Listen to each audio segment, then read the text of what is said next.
I'm doing good. How are you? The meeting will come to order.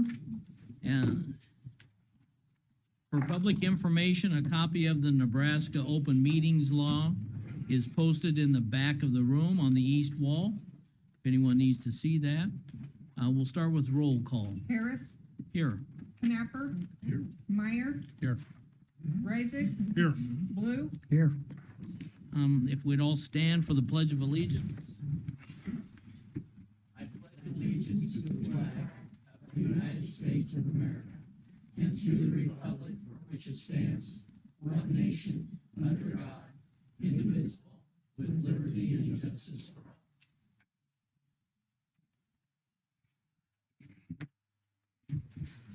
all. Okay, want to remind everyone that this meeting is being recorded. It's being recorded to be broadcast at a future date.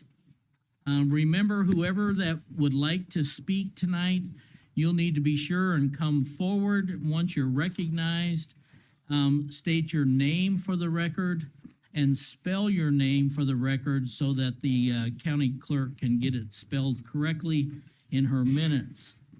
Remember, there's no swearing or any other inappropriate language.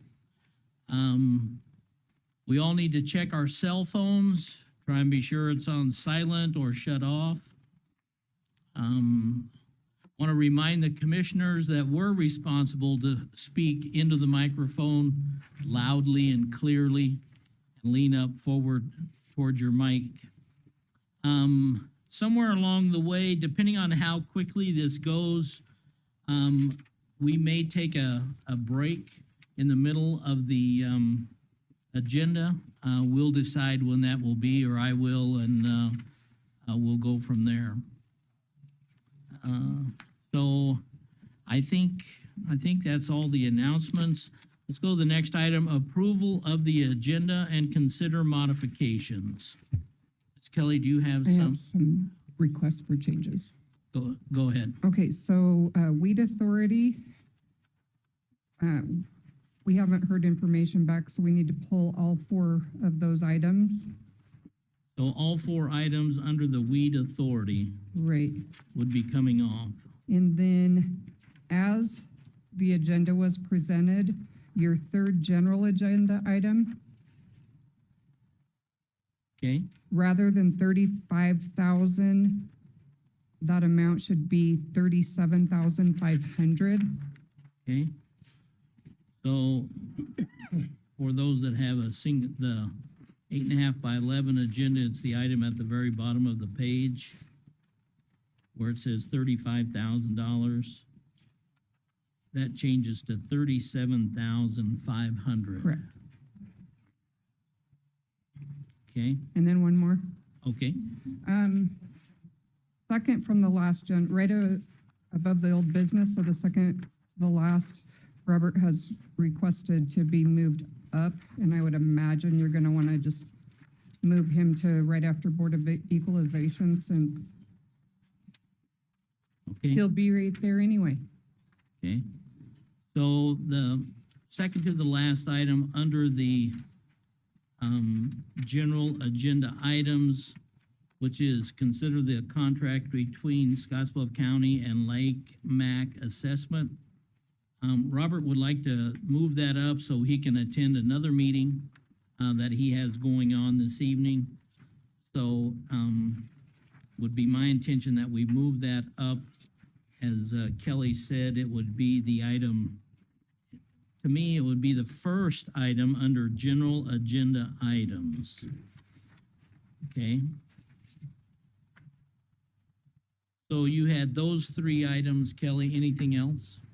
I don't think so. Okay. Is there any other agenda modifications? All right. Seeing none, I would entertain a motion. Don't be shy, guys. Just, as Ken would say, it just need one. I move for approval of the agenda as amended. Okay? We have a motion to approve the agenda as amended. Is there a second? I'll second it. All right, so we have a second. Any other discussion? Hearing none, we'll go ahead and vote. Hang on. Uh-oh, yeah.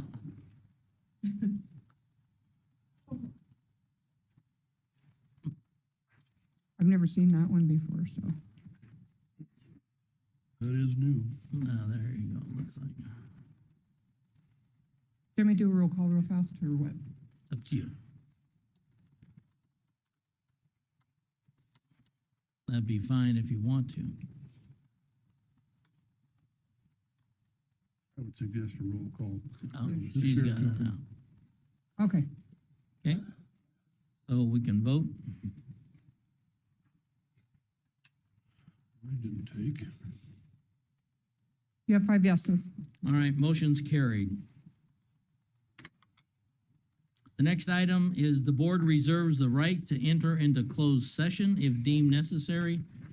As far as I know, we don't have anything on the agenda tonight for executive session, but in case something arises during our meeting, we always like to mention that to everyone.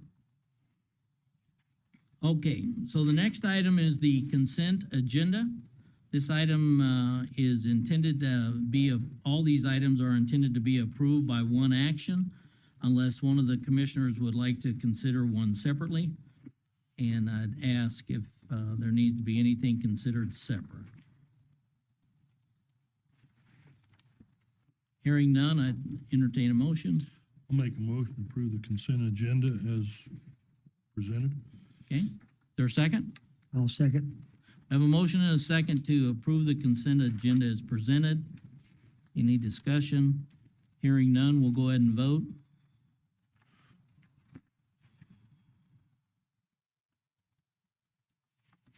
You have 5 yeses. Motion's carried. Okay, we'll go to Board of Equalization. We'll need a motion to go into the Board of Equalization. I move that we go into the Board of Equalization. Second? Second. A motion and a second to go in Board of Equalization. We'll go ahead and vote.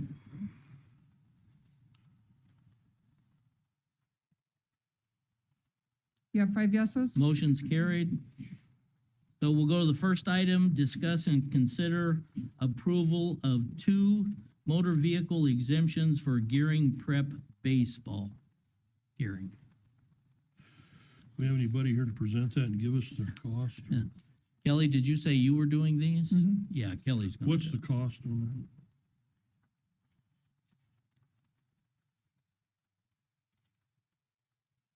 Total tax loss she has at $237.60.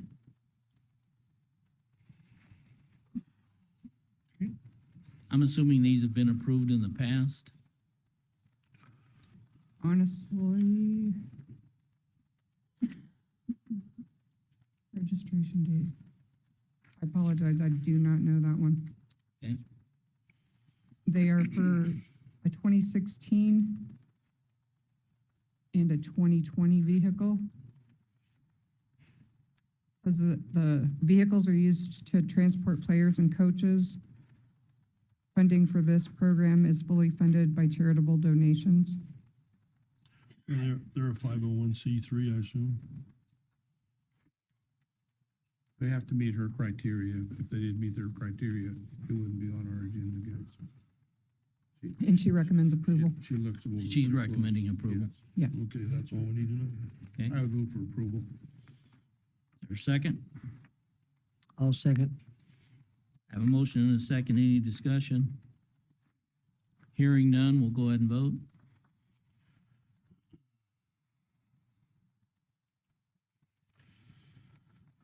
You have 5 yeses. Motion's carried. Go to the next item, discuss and consider approval of 1 motor vehicle exemption for Capstone Gearing. I'd move for approval. Is there a second? I'll second. I have a motion and a second to approve the vehicle exemption for Capstone. And I'll just throw in there real quick, the total tax loss is $62.40. 6240. Okay, Thank She recommends approval. okay. Any other discussion? Hearing none, we'll vote.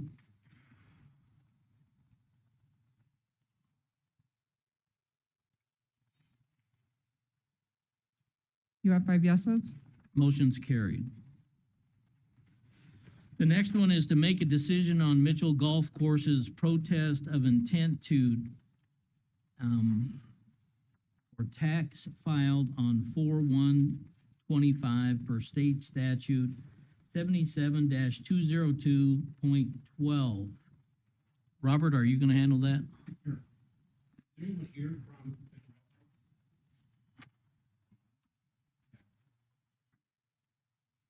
Good evening.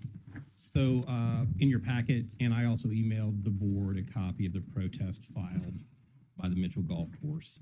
And just as a way, for a little bit of background, each year the assessor is required to send intent to tax notices to any governmental subdivision if any of their properties become taxable, are taxable for that particular year. Each year is looked by itself. This year, in addition to numerous other intent to taxes I sent out to a variety of governmental entities, did send one to the Mitchell Golf Course. And I get into the reasons why here in just a moment. But subsequent to that, they did file a protest by the due date of April 1st. So that's the protest you have in front of you with the supporting documentation, so you know that their side of the protest. They have the ability of, should the board decide to go with my recommendation, they still reserve the right to take that to Turk, just like any normal protest. And they would have until June 1 to do that. Okay. So we get into the meat of it. If you look at the protest, fairly well-written protest, it also includes a copy of an agreement. The actual restaurant and pro shop at the Mitchell Golf Course is being rented out to Ricardo Ayala. So he's paying a monthly fee to the Mitchell Golf Course for the use of that facility, also getting a percentage of fees for green fees as well as any golf cart rentals. So that's all within this agreement. Based on the fact that it's being leased out to a third party for a purpose that's not public use, I have deemed that as a taxable, the building being taxable, okay, not exempt like the golf course. Golf course remains exempt for recreational purposes, and it's a public use. Once it went to a third party for profit, they really are, if they had to buy their own employees, it might be different, but since they're leasing it out to a third party, that makes it a taxable event. So just as a precautionary measure, I did two things, just to check my work, to make sure that I was looking at this appropriately, looking at the statutes. The statutes are in Chapter 77, Section 202, the statutes, as well as Title 350, Chapter 15. So went through those, felt very comfortable about my position. I reached out to the Property Assessment Division. Our attorney there, his name is Nathan Kinport. He agreed with my assessment that it is a taxable activity. It is no longer for public use since they have it leased out. He agreed. I also sent it to the county attorney's office, who referred it to Jerry Osnick at Douglas Kelly. And he reviewed it. I talked to him on the telephone just the other day. He agreed with the position as well. So I think it's taxable, and it's up to the board to determine, on the protest, whether you go with the value that I've assessed. This is just basically not protesting the amount. They have the opportunity to do that later. This is protesting, is it taxable or not taxable? So the board needs to make a decision to go with my recommendation or not. How do you make the recommendation, or how do you make the determination on the other buildings on the golf course? Cart storage, Right. maintenance shed? Those are owned by the building or by the city and maintained by the city. So this one building is actually leased out in its entirety. It's a pro shop as well as the restaurant. And the city receives Income other than from the rent? from the tenant. Okay. Yeah. One of the concerns, and I don't remember whether it was on that one or Gearing Golf Course, I don't remember for sure. Anyway, if the building or the activity is something that is needed to operate the golf course, maintenance shed, golf cart storage. And I believe the pro shop even came into that it's pretty tough to have a golf course if you don't have a pro shop for people to pay their green fees and to do all of their things. Restaurant, I don't think I have a problem with. That's obviously Yeah. something that's separate. But I would question the golf. No, that's a fair question. Pro shop. Yeah, and and I have more detail, but I'm just trying to give you the highlights. But from our attorney at PAD, or the PAD's attorney, I should say, that while the golf course should be tax exempt because of recreational use, he would not consider, and the state would not consider selling golf equipment in the pro shop and operating a restaurant activity that fall under the public purpose statute definition. Yeah, and I said, So- I'm fine with the restaurant, but But he's also saying the pro shop. But the pro shop also is that you really can't run a golf Yeah. course unless you've got somewhere for people to come and. Right, and I had pay their conversations stuff. with Nathan, and he even indicated, and I know this to be true, there are a number of golf courses in the state of Nebraska that have neither a restaurant or a pro shop. And people go there and use those recreational activities all the time. So. They're not, you don't have to have a restaurant or a pro shop to have a golf course. It's basically what he's saying. And the tenant is receiving a portion of the cart rental fees Right. and And pro they- shop proceeds. That's right. The agreement indicates that he's paying a rental fee for the building, use of the building. He gets to maintain all profits by the restaurant for the sale of food and alcohol, which is whole nother question that I didn't even bring up as far as why I'm disputing this, but selling alcohol for more than 20 hours a week is probably a problem too. But he gets $500, he pays $500 a month for the use of the facility plus a percentage of green fees and cart rental fees. I think it's pretty clear cut. You know, if you agree with me and we move forward, we will send out the notice of valuation change. They'll have an opportunity to protest the valuation change at that time, but they can also appeal this to Turk, this decision right now. At that time, if they chose to protest removing the pro shop off of that, that could be done at that time. That's This is correct. just a yes or no whether we want to tax the building. That's right. Okay. And you said that whatever our action is here, he can take it to Turk in June. He has to, June by being June prior. 1st, he has to file Okay, a appeal with Turk for this decision that we make tonight. So if you agree with me that it is taxable, they want to appeal it, they have to file it with Turk by June 1st. which is different than taking it to Turk for the For the valuation. valuation, that's between June 1st and June 30th. Okay, So there's two opportunities for two Turk here. different things. Right. So my biggest question in this whole thing is, how does this compare to the others? And so the ones that I know, or I think I know, is Gearing and Morrill, and maybe, is there, I don't know if there's any others. It compares, it's exactly 100% matchup for any course that is city, governmentally owned, that leases out a portion of their facility. So for instance, Gearing, their restaurant is leased out and that portion is taxable. Okay, Morrill doesn't have a restaurant, they have a pro shop though. How's Morrill? I don't know about Morrill. Is that even city owned? I think so. Yeah, That's city owned. City owned, that's I don't- right. Gary has a pro shop also. But the pro shop is not leased. The pro shop is not leased. It's ran by a city It's by the employee. city. It's the difference. So that's my biggest issue in this whole thing, is that they all get treated the same. And as long as they get treated the same, I'm okay with it. But that's my biggest issue. I think Morrill, I don't know whether Skip is still up there or not, Mhm. Morrill, I think he was an employee of the city of Morrill. He is an employee, that's Yeah. correct. In that That's what case, the it would difference- still There'd be be a whole tax different deal. exempt. Yeah. And they don't have a restaurant there, do they?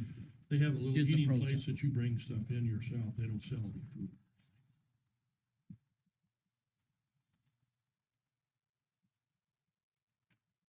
I'll make a motion to go with the assessor's recommendation, the intent to tax. I'll second that. So we have a motion and a second. Is there anyone else here on this item tonight? Seeing none, we'll proceed here. Any other discussion? The other thing for me is that they do have the right to protest with Turk. Appeal, yes. Yeah, appeal. All right. Hearing no other discussion, we'll go ahead and vote.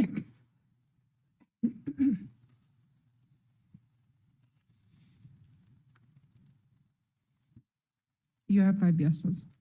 All right, the motion's carried. Thanks. Then we have received the tax list corrections. Is that part of you? Well, I don't know whose it is, but normally pretty cut and dried. Yeah, On if that you one. have, if there was any We have a period, list. you've got them, yeah. You have a Yeah, list. we have a list. Move for approval. Second. Who moved?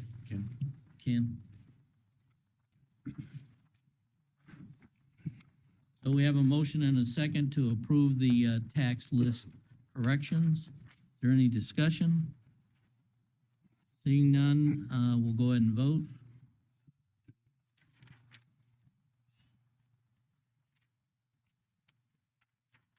So I think you got to do it again, Russ. There you go. You have 5 yeses? Okay, motion's carried. Okay, I believe that's all for Board of Equalization. We need a motion to go out of Board of Equalization. I move that we go out of Board of Equalization. Is there a second? I'll second.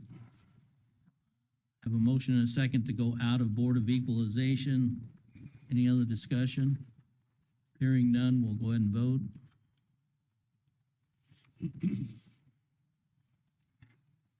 You have 5 yeses? Motion's carried. All right, thanks, Robert. Who's got one more coming? Yeah. Okay, then we're skipping over, of course, all of the weed authority items, which was the next 4 items on the agenda. And we're gonna go down to the item that we moved forward, which is the item for Robert, which is discuss and consider approval of contract between Scotts Bluff County and Lake Mac Assessment for our commercial reappraisal. So in previous meetings, we discussed the need to get a general appraiser to do a review. We're required to do a review of the commercial properties once every 6 years. And we're overdue to do that. At the time, whenever I brought this to the board, I mentioned that there were 4 players that had general appraisal experience and licensing that could do this. Those being Cardinal Assessment Group, Lake Mac Assessment, whom I'm recommending, and Central Plains Valuation and Standard Appraisal. Okay, so out of the 4, this was, we had two bids that were higher than this one that was lower. Talked with them extensively, and based on their services, their timing, many of these general appraisers, because everybody uses a third-party appraiser like 3-4 years out in advance. Some are much more expensive, like the standard appraisal was much more expensive. Anyway, I got comfortable with the Lake Mac assessment proposal and negotiated with him the terms from an operational perspective, what they would do, what we would do, how it would be done, the timeframes of all of that. And we came to this particular agreement after I negotiated the business terms. I also got the input of Jason Ocean as well as NERMA. So they both provided commentary, and Lake Mac Assessment, who's Brian Hill, who's the owner of that, agreed to those changes. So this agreement incorporates all the changes made by NERMA and Jason Ocean. Robert, did you do any, you did references, find out if who they've worked for before? Yes, I made phone calls, and they're very well recommended. Many of the assessors who haven't even used him are aware of Brian Hill and his company and are looking at using him as well. So he comes very highly recommended. Did Mr. Hill used to work for the state Department of Revenue or not? I think he did, yes. I think he did too. Yeah. For some reason, his name rings a bell with me. Mhm. Do you know, Kelly? Not sure. I don't know I why. think you're I right. thought that maybe he I had, have his resume, but it's in my Yeah. desk. So. And these evaluations will be for the 26. Yeah, so he'll start, that's a good question. If you look at Exhibit A in the contract, he will start May 1st. He's gonna start looking at feedlots, start looking at commercial lots. It's gonna be a 2-year process, so some things will be done for 2026, some for 2027. That's not typical, or is typical, excuse me, for it to take that long. Also, he agreed to take 2 payments, so half now, half at the end when everything is completed. Okay? so what it does is gets us over 2 fiscal years. That's right. Rather than paying 200,000 in initially this one last and year. then Yeah. the And last half and. if you recall, last year when it came to the budget, I had the whole amount in there. Right. And I went back and talked with some of the people or some of the entities that made the proposals to see who would be willing to split it up. While he wasn't the only one willing to do it, you know, we landed on him for a number of different reasons. So I think we can work well with him. Steve Richter, my deputy, has also spent time with Brian Hill, really likes him. So I think we can work well with him and his team. The contract came in slightly under what I estimated. So I'd estimated 400,000. It came in at 395,055. Will he be using some of your staff? We will be doing some data entry on lots, but for the most part, he will have individuals will be doing the data entry into our system for the majority of the commercial properties. There is a limited amount that we will have to do, and obviously we'll have to perform QC to make sure they're using our system correctly, and they're very well versed in MIPS. It's just a matter of different counties use MIPS in different ways, and we're gonna wanna do some QC on their data entry. As far as physical review, it'll all be done by his company. That's correct. And part of the contract, if you look at the Exhibit A, there's a number of things included in the contract. There's a detailed pricing breakout, but part of it is up to 10 days of Board of Equalization and Turk representation. So 10 full days that's included in this. You know, it also looks at the commercial improved, industrial improved, the unimproved, commercial lot study to include feedlots. And when is the date that they would start? They're gonna start in May of this year. And what is the projected finish date? Some things will be valued and be available for 2026 values. Some will be 2027. And Exhibit A explains that in detail at the bottom as far as the timeline. So is it reasonable to think that the final payment wouldn't happen until the 3rd fiscal year? I believe that to be correct. This is I think you're right. March of 2027. We'll be making March it, of we'll be 26. making, Some of Well, it, we'll 25, make a payment. I think the answer is yes, Charlie. Yeah, But the way the I think it contract is. reads is that it's due when this is completed. right. So You if it gets also- done early, You owe some now. Will you owe some this we'll, fiscal year? yes, we'll pay roughly half of it, 200,000, Really? before the end of this fiscal year. But And- if that second payment can be split between 2 more fiscals. If he gets it done sooner, we Right. may have to Yeah. pay it in the next fiscal year. And I'm not sure I understand this, Robert. So is this when he would be starting and this is when it would be completed? And That's right. if that's true, then it's actually March of 2028. Yeah. So that's Which would be way on out 2027 there. values, yeah. Right, but when we pay would be When the contract is 27, completed. 28 fiscal year. What, He obviously has incentive to do this sooner, get it finished sooner rather than later. Right. Yeah. Yeah, so this is a approximate timeline. He may very well be done before that. That's right. Robert, would we budget this year? 200,000, So, yeah, we'd have, exactly what the payment for this year would be. that's what he was just asking me about, split it in thirds. Well, we already have 200,000 Yeah, budgeted. We're good. 200,000 budget. We still Okay. done first. We could still,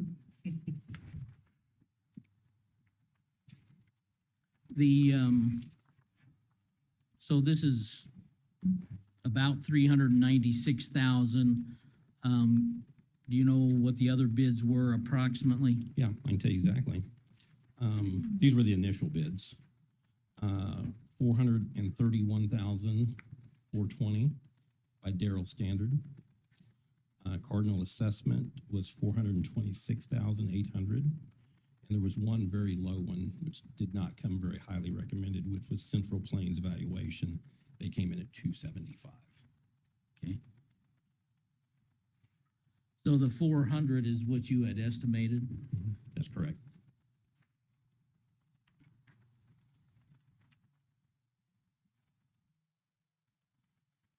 And this, of course, is a, required by the Department of Revenue, the state, because we have to reassess every 6 years, is that right? That's correct. And we're actually overdue. behind. That's right, due to circumstances, which we've all discussed before. And just be aware that once Mr. Harris, as you, the chairman, signs this, I will have to send this to the tax commissioner, just for them to give them their final blessing before he starts. I see. Okay. Okay. Robert, when was it last year that we did have everything appraised? Commercial. Well, it was due by December 31st of 2023, so it would have been 2017. So, So it's been 17 since we've had it appraised. We're getting there then. So yeah, we're getting there. so 23 would have been when we needed to do it again, and now we're in 25 and gonna be in 27, and, Yeah, and the state's aware of that. yeah. They understood the circumstances. Right. And Underlying. you've told them about the dates and all that. That's right. I remember that you said you were gonna They- go they've over that worked- with them. They've worked with us. On They that. really, and they understand, so, and they know that we've been working towards this. Is there anyone else wanting to comment on this item?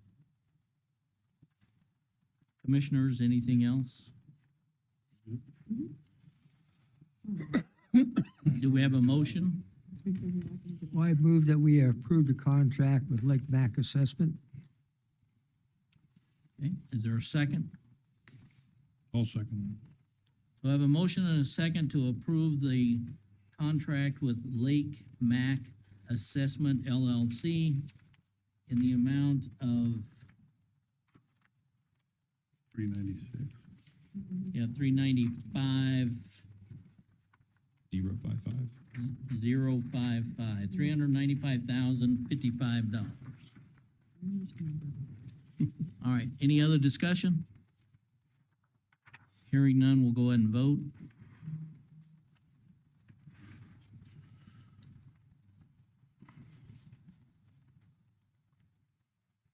You have 5 yeses? Motion's carried. Thanks, Thanks. Robert. Thanks, gentlemen. Okay, we'll go, back up on the agenda under general agenda items. And it'll be discuss and consider part-time office assistant, 8 hours weekly, to assist with tourism-related tasks. Brenda?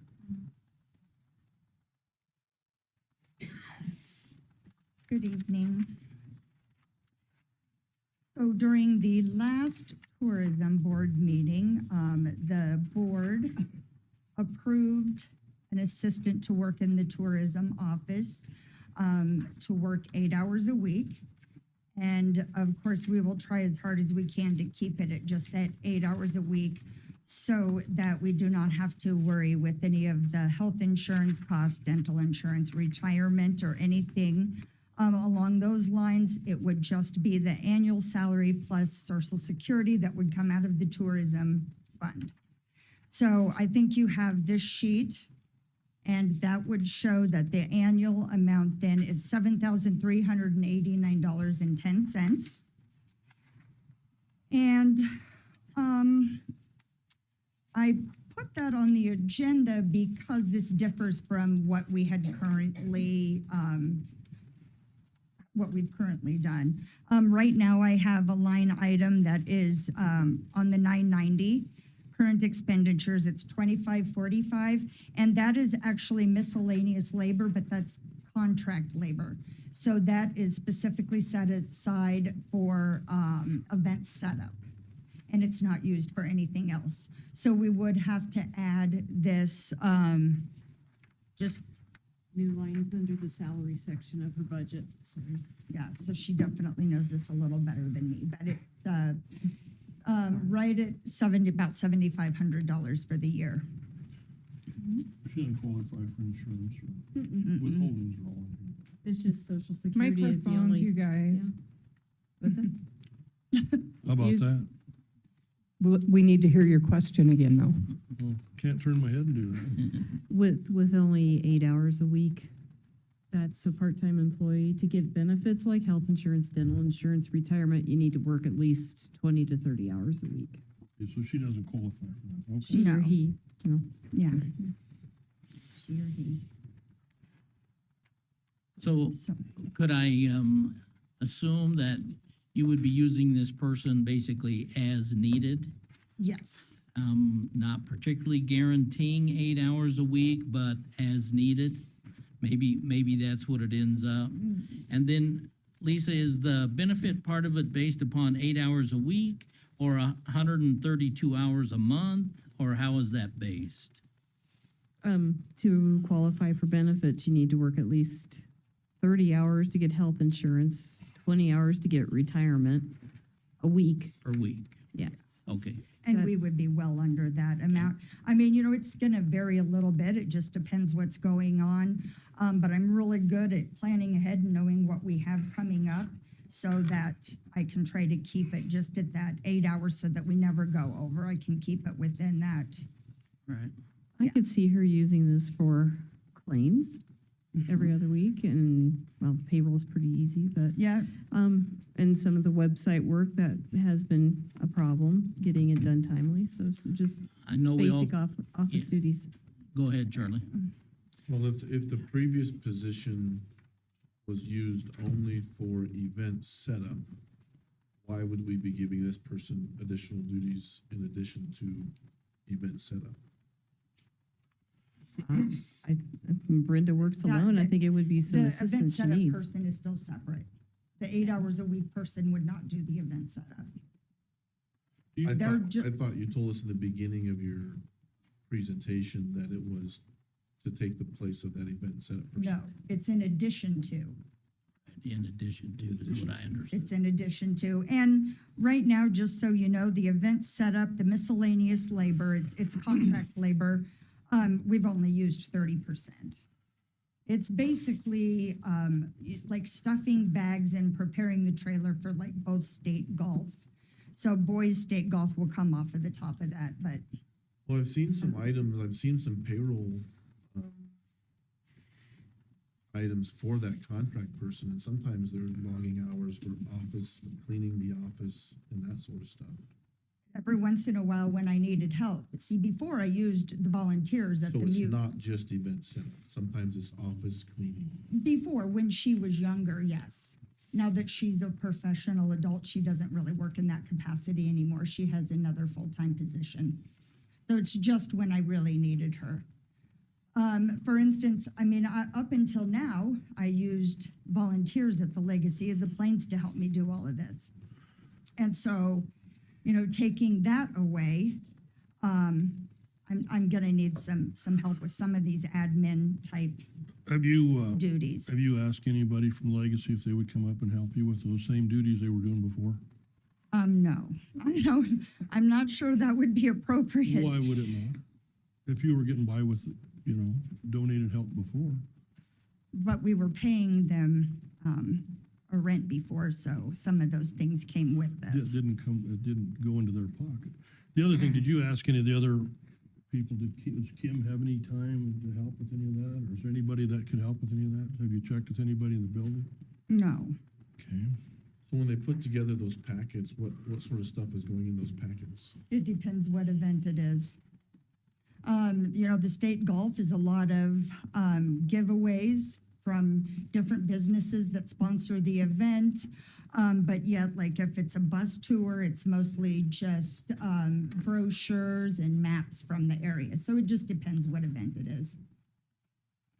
I think the So- biggest thing that they have always helped with is brochure swap, and that's huge. That takes a lot of time to prepare all those boxes for all of the visitors areas across the state.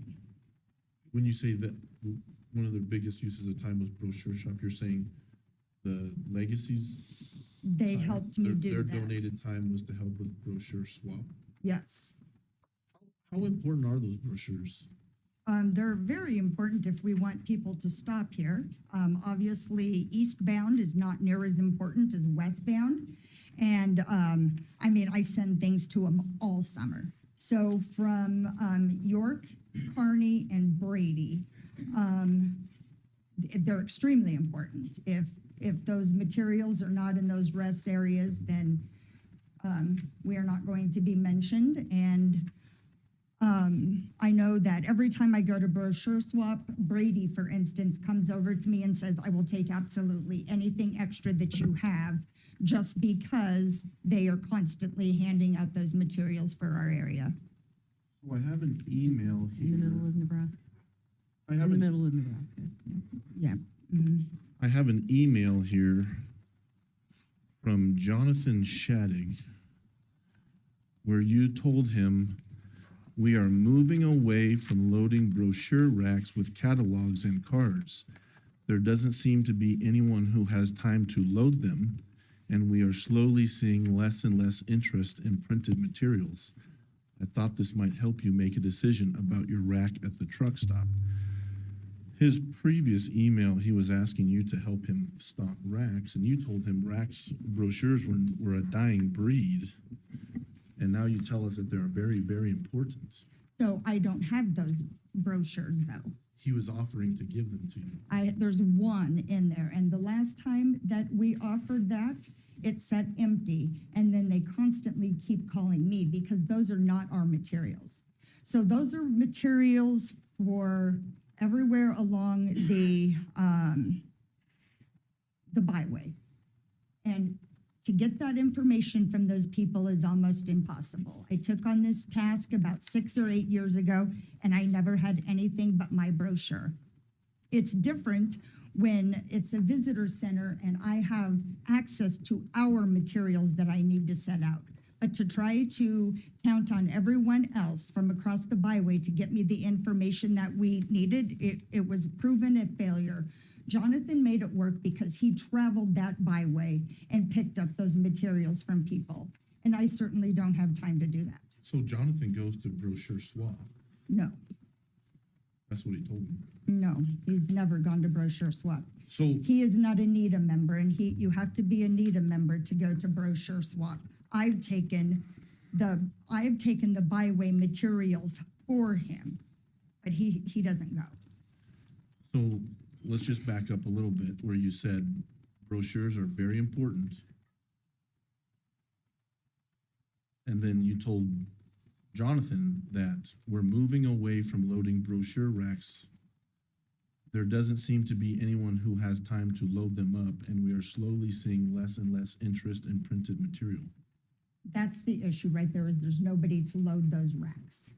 What There's not enough time in the day for me to do all of that. Are There's we not also- even enough time in the day if we had an So 8-hour are- employee. So is Scotts Bluff County moving away from loading brochure racks? Because that's We- what you said here. Yeah, we haven't done it for years. That's why we had a visitor center. Yeah, The only thing I ever, Brenda, Yeah. this Jonathan is Yes. part of a truck stop, you said, where your He- brochure thing is visitors bureaus. That's a whole different segment of yeah, this is just the a byway. business.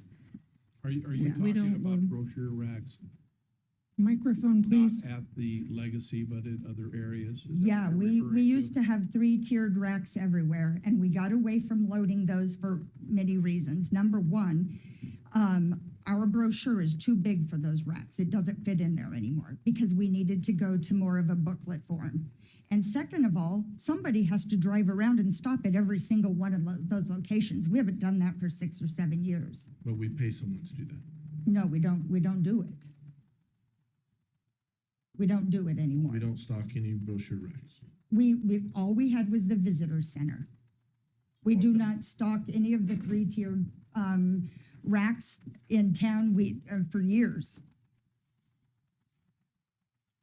But It's, across the state of Nebraska, our brochures are in other racks. yes, Of other visitor bureau centers. yes. Whoever goes to brochure swap is allowed to swap materials from other people across the state. So if you are not a NEDA member, then you are not allowed to participate in that.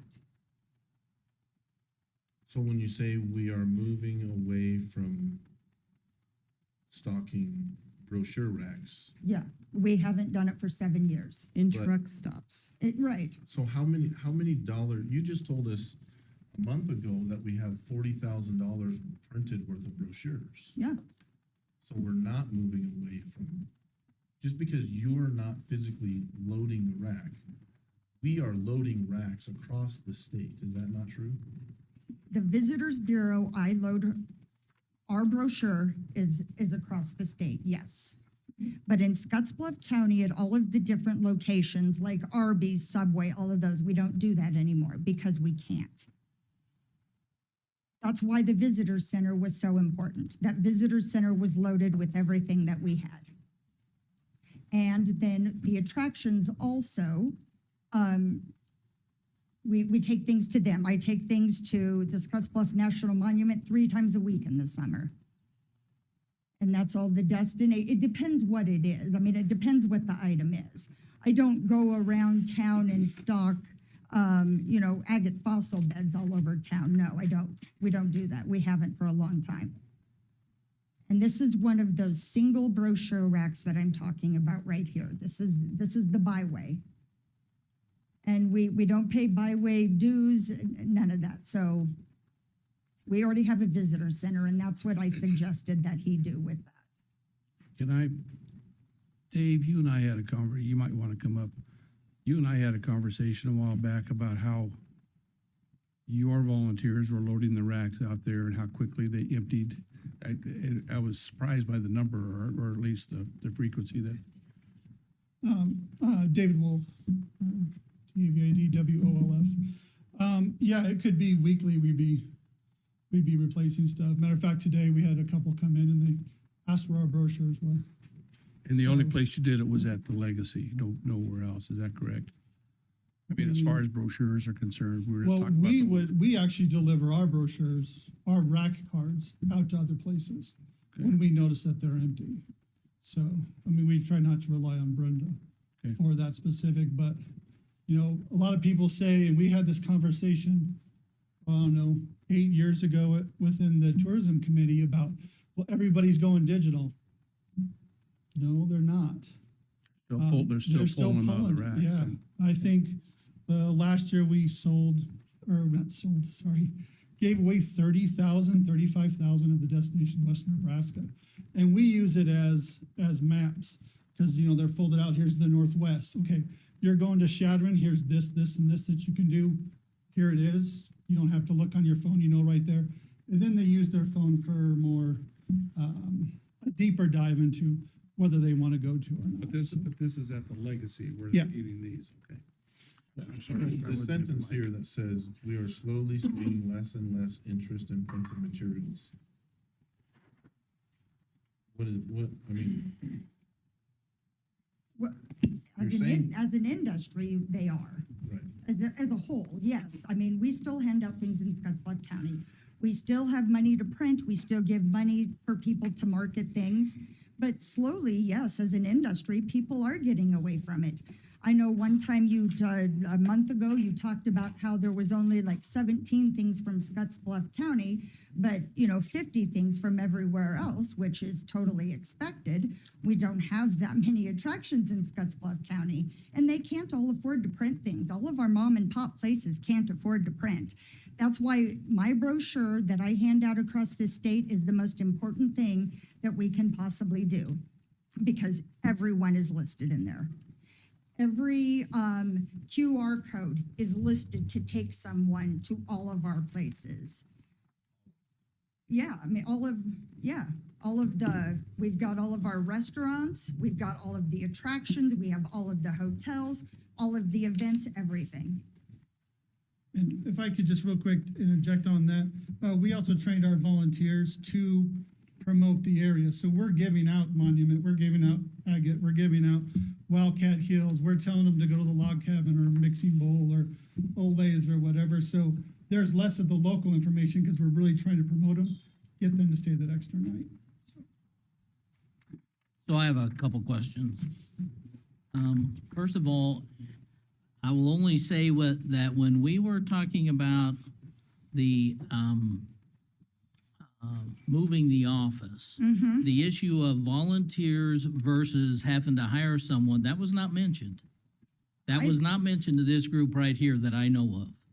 I don't really remember guys even can- getting to talk to anybody. I gave a list, but I Well, we had a certainly whole didn't night get that, to that talk we had to 4 hours anyone. of discussion virtually that You wrote night. a- you wrote a email explaining all the reasons why we should stay there, and not once did you mention the help you get from volunteers in that email.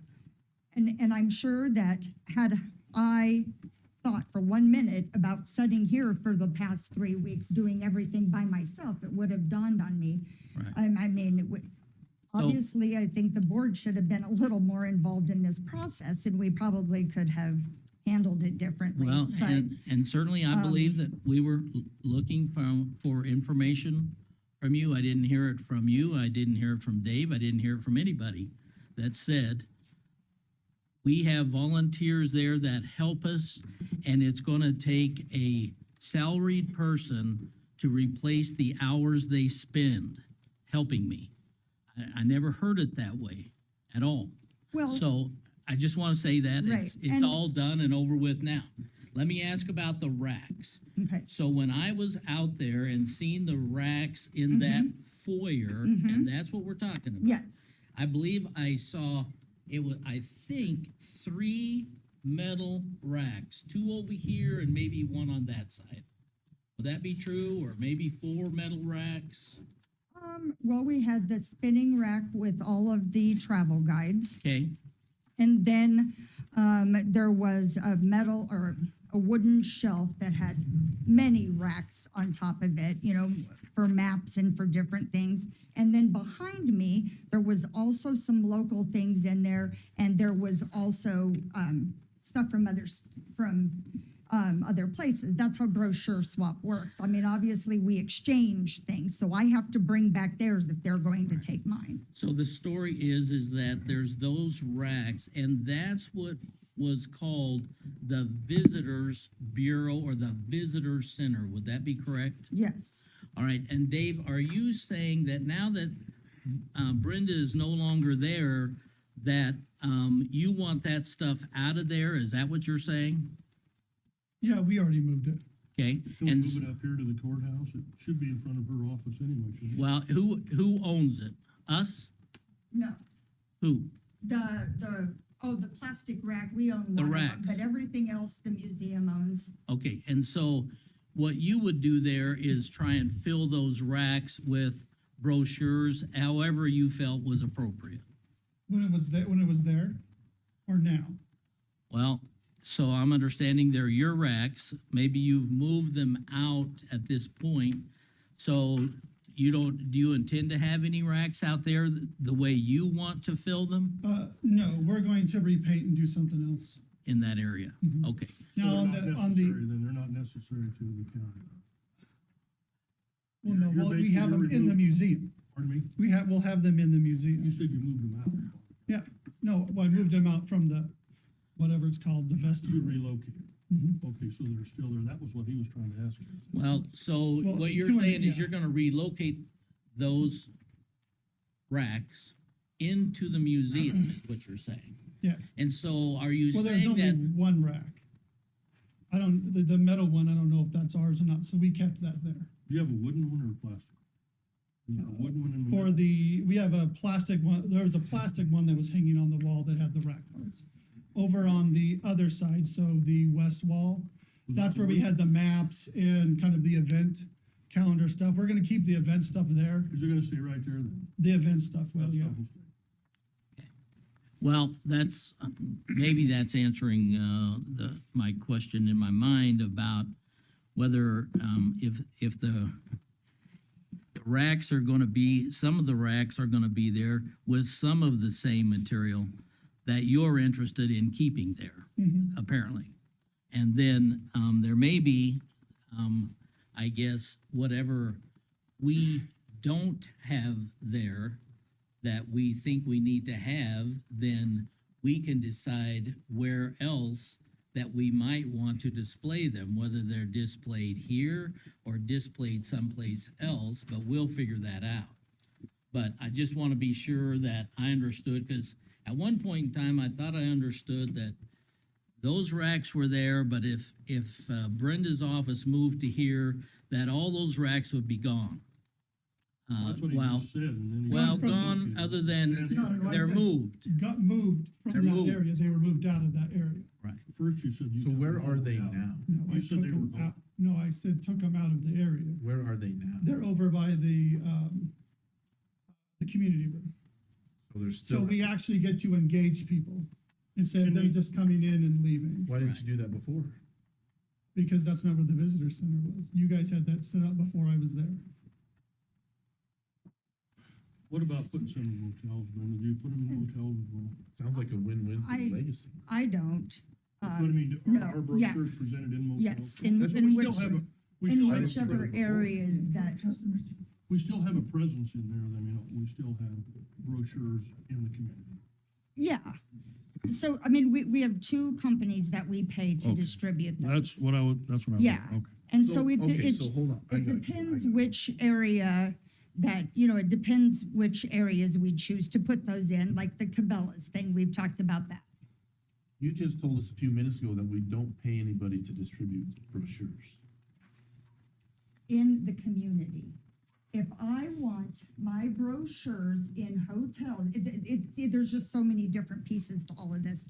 If I want my brochures to be in hotels and truck stops across the state, that's a completely different service. What about the ones here in town? That's what I'm asking about. Are the hotels, motels The in hotel- Scotts Bluff County, we do present them there, right? But through those, Okay, now through the other who service. puts those in there then? Who, The other service that we you pay. got two services now? Yes. So one of them goes north and south, and one of them goes east and west. Oh. And then out of those maps, we pick the areas. And like I said, over the years, we've done a little bit of research to know exactly which areas are performing. So we still have a presence that the brochures are still being presented in, and whether it's motels, truck stops, something, but they're still being presented in this county where people have access to them. People don't go to that museum, they still have access to them.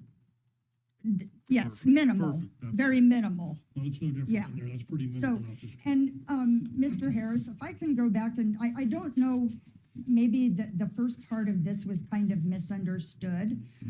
When I talked about how I had miscellaneous labor in the budget, but if I was going to, what my plan was, obviously, in the beginning was just to increase that from like, say, $2,000 to $10,000. But I guess it is preferred that I don't do it that way because this is contract labor. So that's where I was gonna take all of this from. If I didn't get the 8 hours, I was just gonna change this amount and take it out of here. But it's my understanding that it's best if I don't do it that way, is that, Regular employee. yes. We don't have, So we can't- that's, we can't do contract labor on a weekly basis, can we? I think that's a pretty fine line to cross. There is a line to cross. I know we can't do it in our business.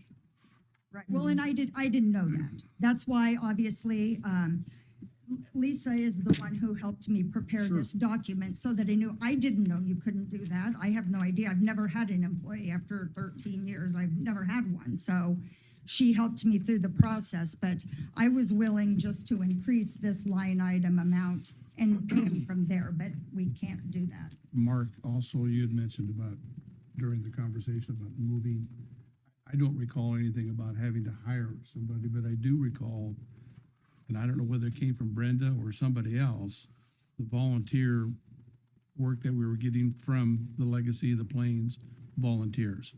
And I don't know whether you brought that up or maybe somebody else in the audience that. Yeah, I that- mean, that- And it may have been spoken that night, but I don't think Yeah, Linda I mean, talked on it. Susan, we Well, I don't don't, as I talk a say, lot I don't about remember our whether Brenda talked relationship about and- it or somebody else about the amount of time that the volunteers at the Legacy were doing, helping her, putting things in talking to people, whatever it is that they were all doing, but it was discussed, but I don't remember anything about having to replace those people. with And somebody big. I do I agree. remember some discussion about the volunteers were there to help communicate things.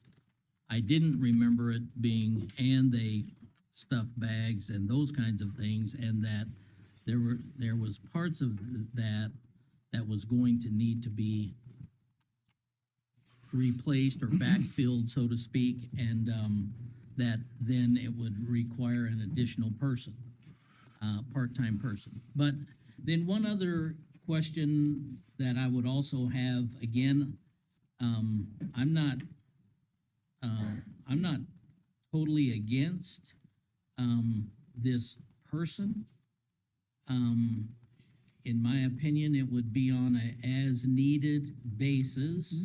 Some weeks, as you said, might be slightly more than 8. Some weeks might be less, but that it would never average more than 8 hours per week. Yes, correct. Then the only other thing that goes along with this possibly is we've talked about the new software, which is, what is it called? Placer AI. Placer AI, and the thought of doing some, putting some of the strategies together to pull information from that. And whether I'm just thinking in my mind, I'm wondering whether this person could do part of that. And still hoping to be in the 8-hour maximum range unless we approve something different. But that's another place where it's been mentioned that we might want we talked about interns or college intern people that might want to, I know years ago we used some college IT type people to do some market data research, and that's really what this is market data thing. So the way I would see it is that person could be used some to do that. I didn't, when all this was talked about, I certainly did not expect that we would have the thought of, we need another person now for at least 8 hours a week. I didn't think that was coming. I really didn't, not from any discussion we had. I didn't have any idea that was coming. Well, and as I mentioned, there's gonna be times when they're needed more than others. Yeah. I mean, this last week when I was preparing, all those documents for this meeting, I had 25 loan applications. I had that entire thing to prepare. And that's really not what your director should be doing.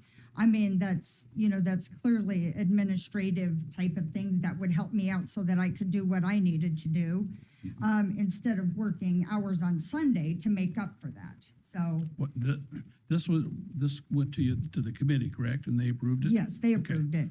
Okay. So I They don't know if, approved it. Lana, do you have anything to add to that? if they approved it, then what were you doing? I mean, they're gonna do the approving. Did you not do the approving on that? Yeah, we did. Lana Hubbard. Well, that confused. At the last meeting, and we had a really good day, a marathon day. I'm not gonna lie, it was a very 8 long hours. day, and I think that's behind us now. But anyways, yeah, we talked. I guess I don't see. I know we've talked about the racks and the brochures and this and that. I just think this is just an addition to needs being met for the week. Like, I think we all understand that there's things we get busy with and we could use an extra hand here or there. I guess that's how I look at this position. I don't know that I don't know. I'm going off of her work week and how many hours that could be. Some weeks it could not be anybody. From what I understand. Honestly, that person, I don't know where you might find that person that's gonna be available just at a let me realm ask of you a 8 question. hours, but I don't find it unreasonable, I guess. How often do you get those applications? How often do you get applications in for the grants? How often? Once a month, once every 6 months, every We year? we could get them once a Okay, month. We okay, could so get how often them do you several approve- times a How often month. do you approve them then? You approve them every month? You Well, approve 'em as It a- just depends when they come in. I That's guess it, you approve 'em when they come in. yes, Great. yes, Oh. and I like that theory. See, I don't know how your deal works. Better. I'm just trying to learn. Yeah, we Russ? went through, Yeah, let me just Yeah. clarify the issue. So I believe the way they used to do it is they did it every month. Every month, they would get applications for money, Okay. for grants. But then remember, Charlie brought an item to us and wanted to do them every 6 months so that they could be looked at competitively. So that you could say, hey, how does this one compare to all the other 10 or 15?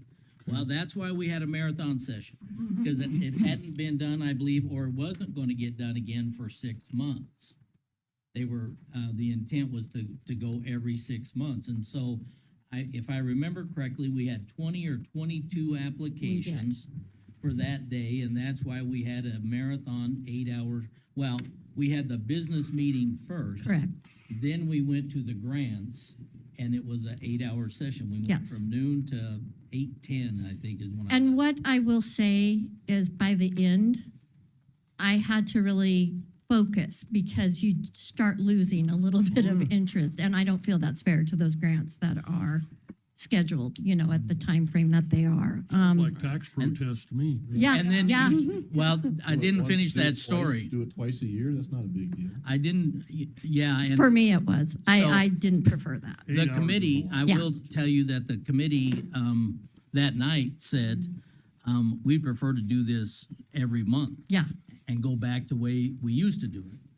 And, and that I is our think goal. they- Yes, that is what, yeah, I think that was being, if I remember right, we were discussing that in the grant portion of that. I'm not sure we were in. the we did talk business- about it in the Business actual session. business Did session. we? Yes, we did. So- And so, yes, Yeah. yes, So- we moved forward with our So if agreement. that was part of the business meeting, and then I'm assuming then that's an official story that they're Yes, planning on doing is going back to the going monthly, back to month, and Charlie. or wants as to they come in and then we review address them. that at the next session again.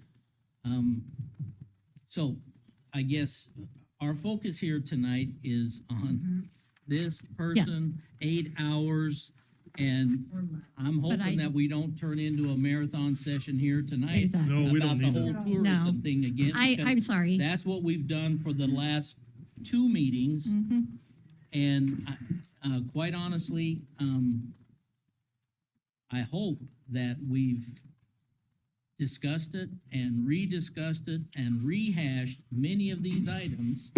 And some of them still are gonna need to be brought up at some point. Again, I think Charlie still doesn't agree with the thought of doing them once a month because they're done on 2 or 3 at a time and they're not competitive, but I don't think now's the time to deal with that. We'll still can discuss that at a later point. That should be Mr. Chairman, discussed. I- Your board- your Yeah. board should- I guess I'm just saying, at the last session, I didn't see a problem with a few hours a week of an assistant. And I still No, don't. I don't And know. that's, The group voted yes, to approve that. I don't see a problem Your with that. recommendation was to approve Yes, it. absolutely, it was Did you, Recommendation did from you the vote committee. unanimously, or how did you come out with your vote? unanimous. Unanimous. Yes, Did you put absolutely. not to exceed 8 hours? How did you vote that? You know what? Not having those minutes in front of me, Okay. we went off the recommendation of the 8 hours and, She recommended that it would be 8 hours. it would be It 8 was- hours, yes. Presented as 8 hours. And, or less, 8 hours a Right, week or or less. less. And Okay, if so, we put a not to exceed in there, are you Yeah. okay with that, Brenda? As long, I'm just saying on the total, because you're gonna have 400 hours a year is what you're gonna be looking at. You got 50 weeks, 2 weeks vacation, you have 50 weeks. at the most, you could have 32 hours. At the most, you would have 32 hours a month if you're just going off of 4 weeks. Well, I realize, but you're gonna have But- 5 weeks in a month. But I'm just saying, Right, you're looking exactly. at 50 weeks, because you get 2 weeks off. Right, yep, Then you get another 2 weeks off for all the holidays, so that's only 48 weeks, so. right. Well, here, the bottom line here is we moved from the Legacy of the Plains to the county admin building to save $6,000 a year. Now we're proposing to spend $6,864 a year on a part-time employee. My question is, Brenda, do you understand, or what is your understanding of opportunity cost? What specifically are you asking? Could you explain your understanding of opportunity? You mean to Google it? I So don't know what you're opportunity talking about. cost is an economic principle of what if you spend money on this, then you can't spend money on that. Oh, no, I understand that. But, So my point is, we left the legacy of the plains to save $6,000 a year, to spend that money in a way that's gonna put heads in beds. I am not in favor of this part-time employee. Just say it, I would make a motion to deny the request.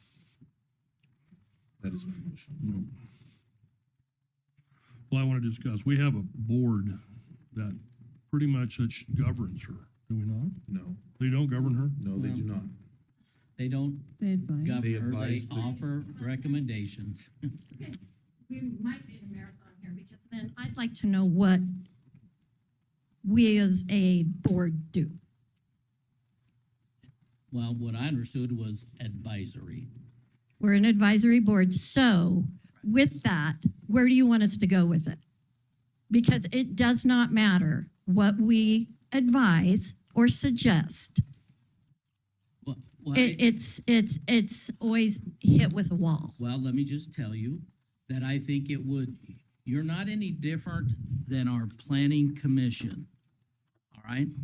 And we had a planning commission recently that recommended to go ahead with a solar project. Okay? And this board turned it down. And so they're advisory. And this board turned it down. Okay? And so it's not different from that, okay, the way I see it. But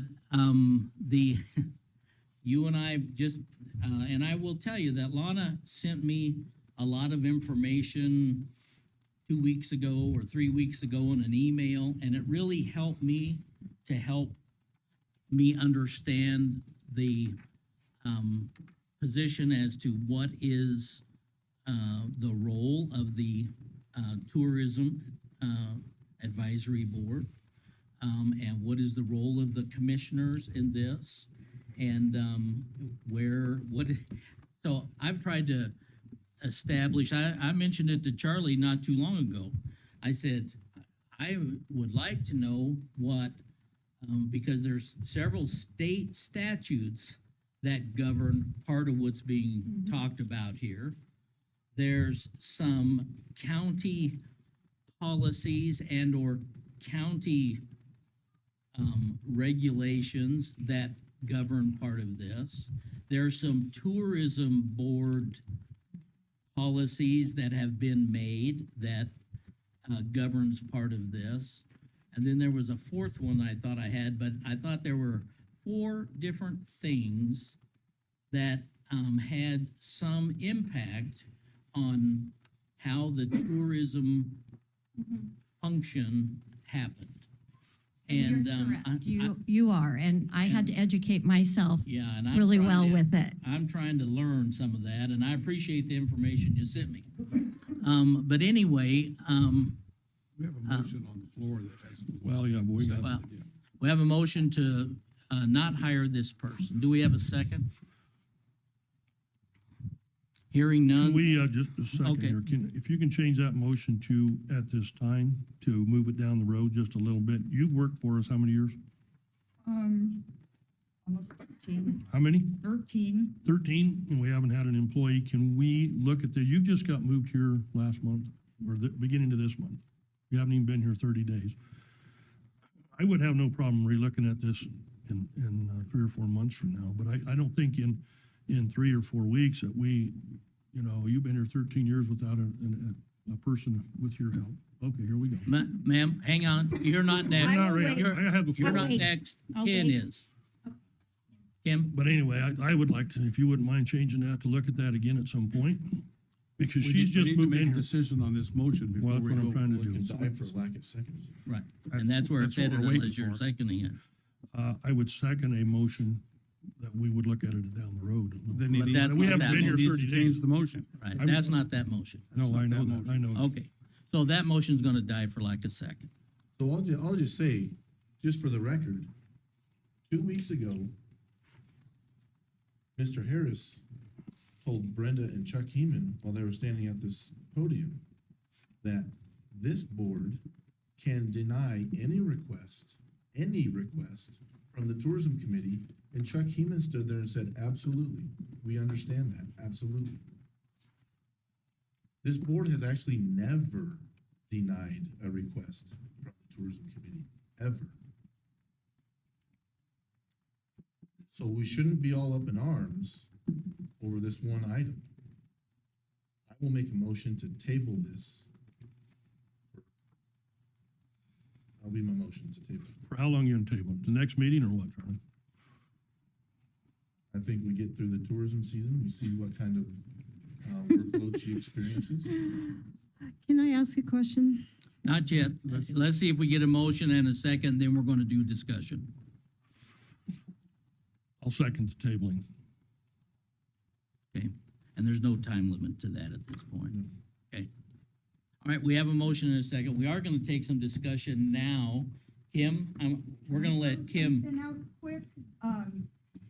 I'm just going to tell you that I don't think that this is a very, very fair decision. I'm standing here right now telling you that I cannot perform my duties effectively through the tourism season without this. So, I mean, you're okay to let me fail?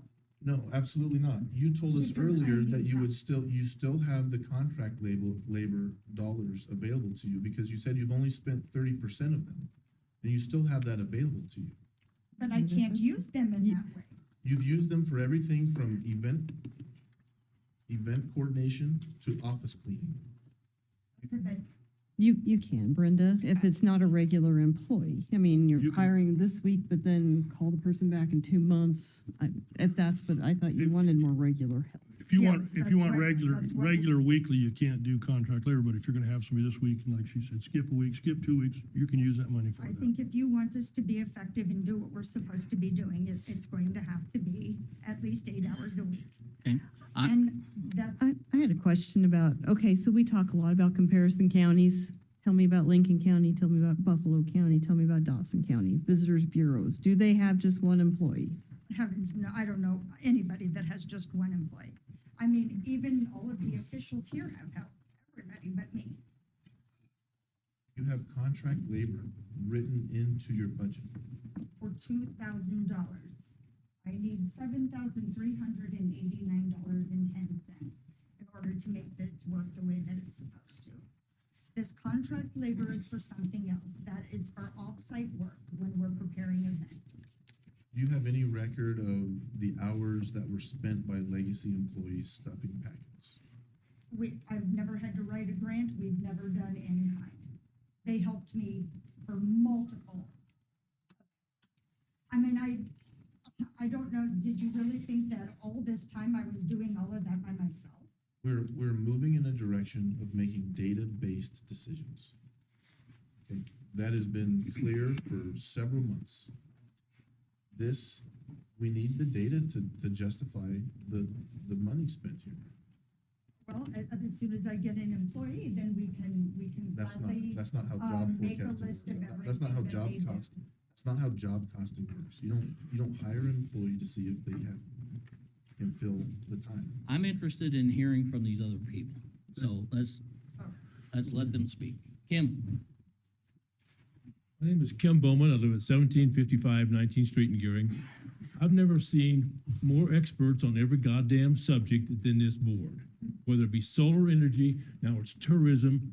I know I don't come to every meeting, but it seems like Mr. Napper starts his expertise stuff with everything. Come on, work with these people. It looks like you're trying to shoot it down. Again, fight progress. It seems we have a trail and it repeats itself. Starts with Situla. I see so many experts, and now we do a tourism. We got so many experts. You can't all be PhDs and everything, gentlemen. Lisa?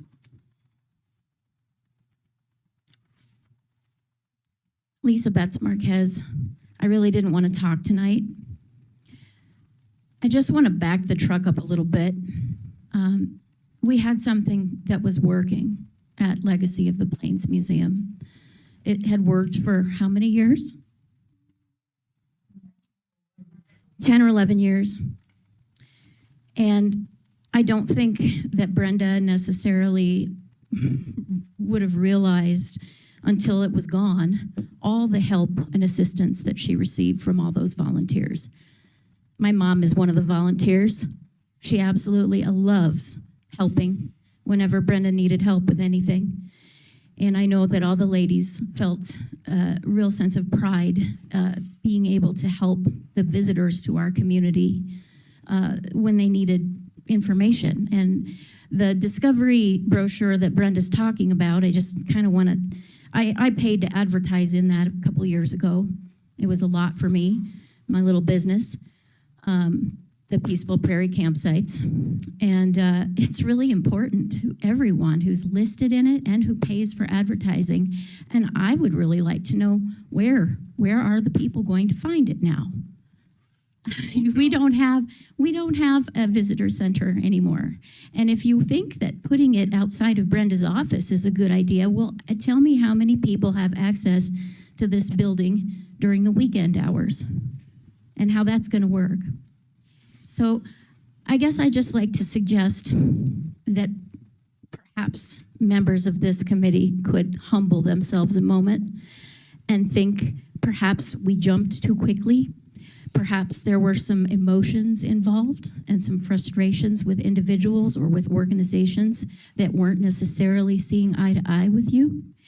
And you made a rash decision. And I think that that is the cause of all of this strife right now.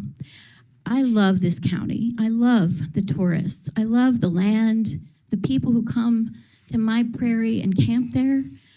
We create magic for them. And I feel like everyone here has forgotten what tourism is about. It's about making people love their time here. And all I can see is a bunch of sniping and carping and people afraid to speak up and say what they really believe because who knows, maybe they'd make their buddy mad. But I'm really disappointed in all of this behavior because we should be working for good things. And we should be working out of love for the community and not fighting. And Brenda's been here for 13 years. I met her when she first came here because I was the publisher of the Gearing Citizen, and I've seen nothing but brilliant events and success from her. And why it is that you can't support her right now just blows my mind.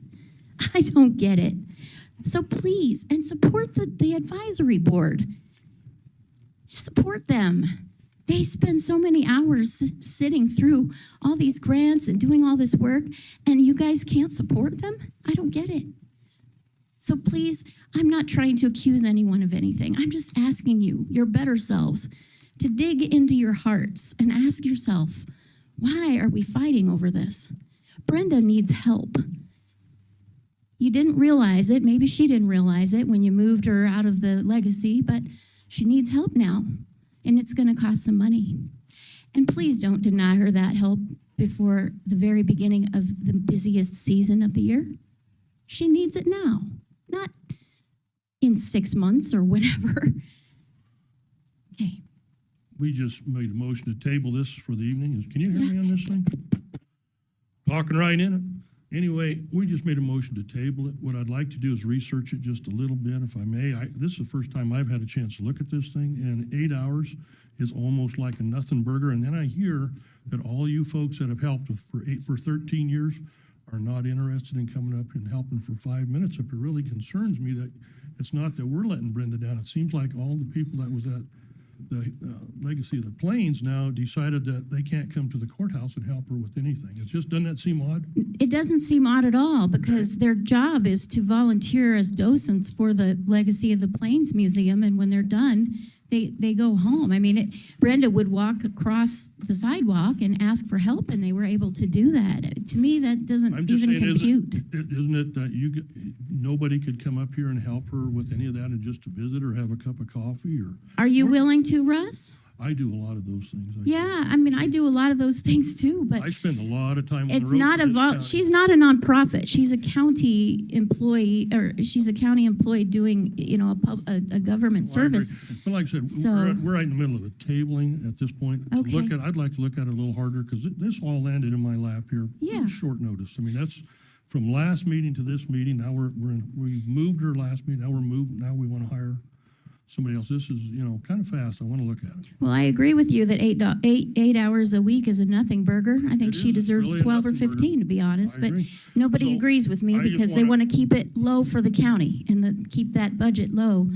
But, the other thing I want to say, and then I'll sit down and I promise I won't come up here again, is if you look at the convention visitors bureaus in other communities, they're standalone buildings with, T-shirts and mugs and all kinds of cool stuff you can buy. And, if ours is nothing but a few racks, that's pretty sad. I mean, maybe we should be looking at Did building something for our visitors. we have T-shirts out at the Farm Ranch Museum or mugs? I'll let them take care of that. We have- Thank you for your time, gentlemen. So one thing, we're talking about volunteers. I when I lived on the East Coast, I worked for a race production company. We put on marathons and triathlons, Ironmans, all up and down the East Coast nearly every weekend of the year. And in the race packets were items similar to a brochure from the Legacy of the Plains or a menu from the Mixing Bowl. And we would get volunteers from those organizations to stuff the packets because it was a benefit to those organizations. That's the sort of volunteerism we're looking for. That's how it should be. That's how this should be Well, done. it appears we don't have volunteers anymore.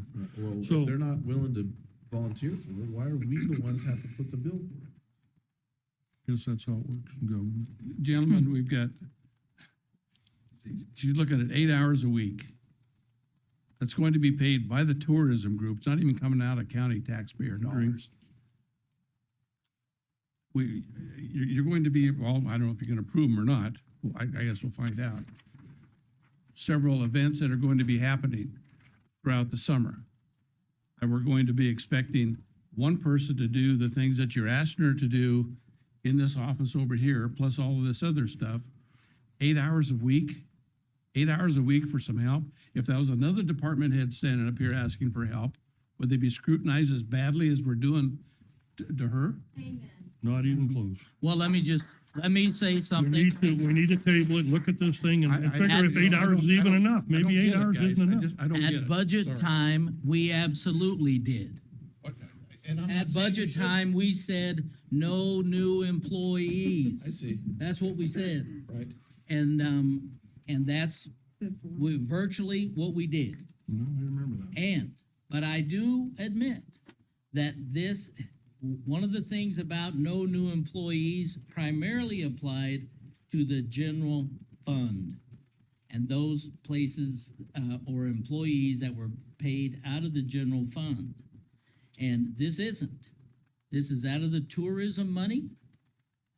It comes from the lodging tax, and it's a little bit different than general fund. And so to that extent, I will just tell you that I'm of the opinion that we could try this. And I would be in favor of voting for it at no more than the 8 hours per week. We have our busiest season upon us, would be my guess. And I don't have a problem with that, if we also use those people for the, what's it called again, Pacer, Placer. Yeah, Place the- AI. the AI stuff, the Placer AI stuff, that's gonna take a skill set that's a little different maybe different. And than just an administrative we've talked helper. about the possibility of hiring data analyst interns who are studying at a university to become a data analyst to really dig into the software. All right. So we have a motion. Did you have? I was gonna say one thing. For the record, I am for this. I think it's needed. So we have a motion and a second to table this item. So is there any other discussion? I think we've covered everything. I really don't need to learn any more about it. I'm gonna, All right, so, hearing no more discussion, we'll go ahead and vote on tabling this item.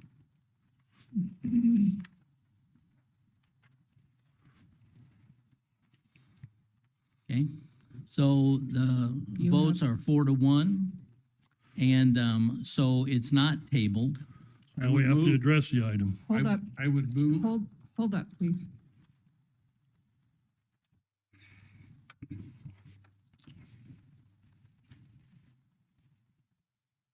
okay now?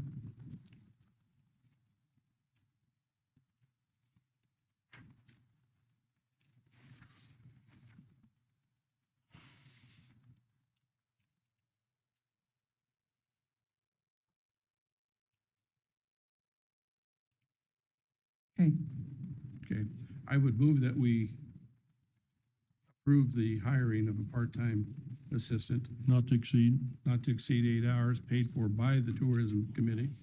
I will second that. So we have a motion and a second to accept this proposal. Any other discussion? I just want to clarify, it's not to exceed 8 hours, we not got. to average 8 hours, but not to exceed 8 hours a week. If it exceeds 8 hours, you're gonna be back here in front of us, Brenda. You know that, right? Be careful. If you have to spread it out or whatever you need to do, please. You promised, you promised. I did promise. I just have a quick question. Didn't everybody agree that she could spread that out over the year? The amount It of, says what was 8 the hours. total amount of hours? It says 8 hours a week. It can be scrutinized, I guess. But, I think but we also, you all talked about how it was, how many hours a week, a year? 32 a 400. month. 32 a month could be spread out in whatever fashion she needed. Like busy weeks, she could have a few more hours. There may be a week she doesn't use the 8 hours, but we use 16 hours the next week. Right. Let me just say this. That's what I wanted to clarify, Mr. just Meyer for my can understanding. clarify his motion, all right? You want to clarify it? All right. My motion, well, first of all, I'll retract my motion. Which means you gotta retract a second first, then. Retract I'll the second. retract All my right. second. My new motion will be to approve the request not to exceed the 8 hours per week if needed. Put it that way. So if That's you the don't same use, thing. That's the same thing. yeah, if you don't use the 8 hours, you can use 16 hours the next week, or whatever the case might be. And maybe even better is to cap it on a monthly basis. Let's ask Jason Yeah. to clarify that, could we? This isn't got him rocket involved science. yet. Need a Well, to me, the main mathematician. thing is See, that if you're gonna address the cap, that it be clear, right? Whether we're talking a hard cap on a weekly basis or a hard cap on a monthly basis. Okay. My motion will be to approve not to exceed 40 hours per month. So that will cover the, More than what, that's 5, that's. just relax a minute, that will take care of those that have 5 weeks in a month. If that's Yeah. what your concern is. The whole thing is there's 400 hours in the whole year, so let's just set it at 400 hours and she can use hours she wants. Pardon me? Are you talking annually then for the year? Annually, you'd have 400 hours, because you've got 52 weeks minus 2 weeks you have off. Okay, so then what if she works 32 hours a week, 6 weeks in a row or 4 weeks in a row, then she gets into the area where she's got to pay She's gonna have retirement. to send her home, if she's used it up, it's up. That's why we need the motion to be specific. Well, it is 400 hours a year, and that's. Okay, but if you do 400 hours a year, then she could work, She can work them all right in a row if she wanted to. right, Yeah, and but that then she would then require qualifies her. for for health insurance and all those other things. Okay, And that we would, okay, can't allow yep, you're that. right, okay, you're right, I didn't look at that, you're exactly Right. 416 a year. Right. 416 hours a year would be. So we're under the 416. So we're still all right We're at still 400 okay, hours, we're still good. at 400 hours per year, If she or, can divide them up how she wants to. we Okay, can move well, on. let's just say, Lisa, hypothetically, if she worked 10 40-hour weeks, you would have to pay benefits. No. Okay.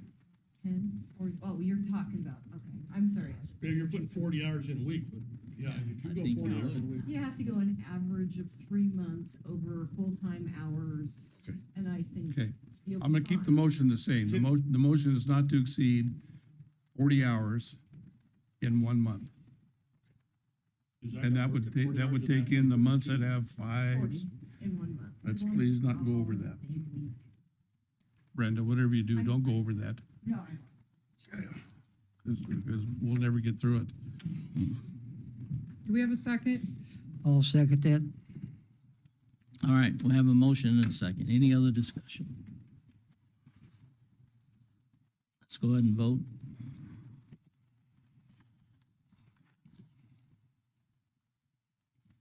You have 5 yeses. Very good. Motion's carried. All right, we're going on to the next item. Good deal. We're gonna do this item and then we're actually gonna take a break. okay, that's okay. I do have to make a phone call for this one, and then Lana's just gonna help me, answer some questions as well, but this is, the grant review. Is that where you're at for Legion Combat Sports? Yeah, Okay, sorry, I just kind of took over. Okay, so the Legion Combat Sports filled out a grant application for us and with us, and they asked for some incentive money, and then they asked for a little bit of marketing money. And the board actually approved the amount, and it came in, I've got to look here, it came in at $12,500. 2,000 of that is marketing, the rest of it is incentives. And I'd just like to remind everyone that this is, lodging tax money spent, so it's no county dollars at all whatsoever. It's all the money that has been generated through collecting the Nebraska lodging tax at 3%. And, we had a lot of discussion about the Legion Combat Sports, but it was, everyone did vote in the group to Okay. proceed with the amount that they're asking. And I know that, they asked for some money for us before in February, and that event did not quite go as well as they had hoped, and for multiple reasons. And that's why we decided that this event is still a startup, and they still at least deserve another shot at using some of these funds. First of all, in February, all they could do was draw in the amateur fighters. In October, they're able to get more professional, so that obviously draws a way bigger crowd. 2020. Right. And you guys approved it. Can you explain that to us just a little bit, what it is, and then we can move on? MMA? And what, Okay. Yes. Actually, like I said, they're out of North Platte, so they are a company that is looking outside of their area. I believe they do one in North Platte as well. But they've done 2 here, maybe 3 here. And MMA, mixed martial arts, they've added a lot of jujitsu. They're starting to entertain younger. Am I good? Oh, okay, I'm sorry. Anyways, they're starting to have some exhibition like from kids and stuff like that. So they had a great fight night, I should say, in February. Their October one, I think, was a little less in attendance. I'm not sure, probably due to many other things going on. I'm not sure. okay, as we put money into these things, have you guys researched if they're fully insured and how they're insured and? Oh, yeah, they have to follow, they have to follow Nebraska, Okay. kind of like boxing. laws and everything, they have to have medical, I mean, they have Yeah, doctors trainers and on, things. yes, that. Okay. And they're not all local I don't fighters. know nothing about it. I just want to be sure that we putting money into something that we don't Oh. buy ourselves some liability. Most definitely. Okay. I mean, I had to worry about That's that as fine. renting the That part's good. facility. But yes, they provide, they deal with, I mean, physicians, judges, EMS, services, they have to, the state commissions, all that. They have to abide by all that. And they've done a really good job. I've had about 3 or 4 promoters in, a few out of Denver, and this group here, and I feel they've done a really good job, so. Everybody meeting understand those what it's needs. about? Yeah, and let's be sure that we understand, they're here on this item because it exceeds $10,000. That's correct. If it was 9,000, they would have approved it themselves, and they did approve about 15 events and other things that marathon 8-hour session. They approved about 15 of them. We are seeing tonight 1, 2, 3, 4, I think, 4 items. the bigger ones, Okay. the ones that are over 10,000. That's what we're hearing tonight. I Okay, don't have a problem with that. right. Move on. I'm trying to remember everyone. Go to the next I've got a thing. few of them here that have joined us tonight. I know this is a phone Yeah. call, Yes. but quite honestly, I guess I'm gonna ask up here if if there appears to be any objection or not. I don't And if have- there's not, I think we can vote on We it. can vote on, I think we can vote on it. I do have a question for the sheriff. You guys send, security out there and spend a couple hours in the evening, I believe, and you know what kind of cost that is to the department? Nothing, they pay us. They pay you. They pay us. Excellent. Yeah. All right. Great. That's separate billing because it's outside, it's not the county fair. The county fair, we do the security. It's kind of a county event. But this is not, it's a private event, so we bill them. I would move for approval of the promotional incentive grant for the Legion Combat Sports at 12,500. I'll second that. All right, so we have a motion and a second to approve the, request. Any other discussion? So I just want to make sure that we're using 2 tools that we have at our disposal to measure this event. Brenda, 2 tools that we have at our disposal to measure the results, the economic impact of this event. One is the Sports Index, division of the Huddle Up Group, paid for by Nebraska Tourism. We would want to plug those numbers in there. Like to see, what is our return on investment there? And then also the Placer AI. Want to study that event thoroughly with both of those. We did deny these guys. Was this not the group that we denied? No, they came, they did the, February event and we approved it. And then she was going to come back to get money for the October event, but then that's when we changed the, to where we were just going to 2 times a year. So she couldn't apply for any funds for October. So this is it'll be her 3rd event, but we Well, only. she came to a tourism meeting and we denied her request Nope, we gave her some money for a prior event. for February. And then she was not able to come back and apply for the October because we changed the grant regulations. So we did one incentive. We picked up some incentives and, it was much less and she was a little disappointed, obviously, because she thought that they could do better than that. And then, of course, in October, they killed it and we didn't help them. So that's why we kind of thought that she at least deserved another shot because it's still technically a startup because we only helped her one time. All right, so we have a motion and a second for approval. All right, hearing no other discussion, we'll go ahead and vote. You have 5 yeses. Motion's carried. We're taking an 8-minute break. We'll be back at 6:23.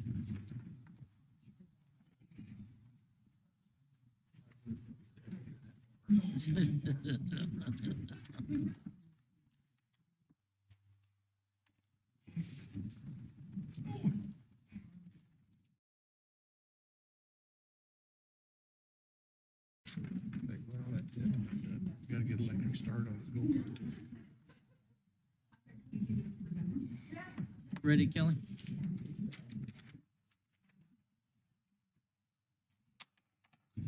The meeting will come back to order at 6:23. Brenda, we'll let you go with the next one, which is discuss and consider capital improvement grant for, this is the one that got changed at $37,500 for 2 years to the Scotts Bluff High School field improvement for softball fields. Yes, so, again, I always start out with, this is capital improvement funds. We have two funds, one's for marketing, one capital improvement. It's all tourism, lodging tax funds, so we're not asking the county for anything from your general fund or anything. The asking amount on this is $75,000, and, the tourism board, thought that it would be best if we would try that in 2 installments. So $37,500 annually for 2 years to take care of it. Basically, this is United 308 United that is requesting the money. They are in dire need. There's very critical repairs that are needed in the complex where the girls are currently playing softball. There's a lot of really safety issues, very uncomfortable bleachers. There's no tarps or awnings over the top. So, I mean, these girls, when they play in the middle of the day, it's very uncomfortable conditions, and the last thing we want is for people to decide not to come to our area because the facilities are inadequate. So I put the blueprints in your packets, and then I will let them talk about the rest of the project. Okay, come on up. Be sure, names and spelling. Yep, good evening. Krista Sarchet. I'm the board president for 308 United, KRISTA SARCHET. I'm Jacqueline Quetzel, JACKLYN CAWIEZEL. I'm the vice president for 308 United Softball. Thank you guys for hearing our proposal today. So primarily, we are in our 3rd season as 308 United. We started out as Panhandle Pride and Broadway Bombers, Scotts Bluff and Gehring entities that joined up 3 years ago to create more of a Panhandle travel organization. So right now we've got players, we're sitting at about 72 players, ranging from Alliance, Shadron, Torrington, Kimball, Bridgeport. We're very excited about that. We've got 6 teams that travel anywhere from Colorado, Wyoming, South Dakota, Eastern Nebraska. And as an organization, with our tournament that we started in 2020, 2021, I think, was the first year. No, 2020. This will be our 6th year. We started out with about 18 teams that started traveling to Scotts Bluff for the tournament. Last year, we hit a peak at 40 teams. Right now, we've got 45 registered, and we're hoping to hit 48 is kind of our goal for this year. I know there's been a lot of talk about tourism, sports tourism, primarily with female athletes. There's a lot of studies out there, and got some information regarding with male athletes when they travel, you see about 0.7 people per athlete that travel with them. With girls, in the statistics I found, it was 2.5 that travel with them. So being primarily female sports, it's bringing a lot of revenue, and we've kind of gone through and broken it down on average cost per player and person that comes into the valley. And we estimated around $235,000 that came into the Panhandle last year with our tournament with 40 teams, breaking it up into about half traveling, half not traveling, and staying overnight. With that, our facilities are kind of a unique situation. They are city-owned with a 99-year lease, is my understanding, to Scotts Bluff High School. And the protective structures over the bleachers is not a huge issue for the high school because there's never really two games going on at the same time. JV plays, varsity plays. So you've got focus primarily on one field. What we run into with 40 plus teams over, I think it was like 160 games last year at a minimum, because we do put a 4-game guarantee, was that you've got 2 games happening and we've got no structures to protect. So you've got not only sun, but you've got foul balls. There's no netting or anything.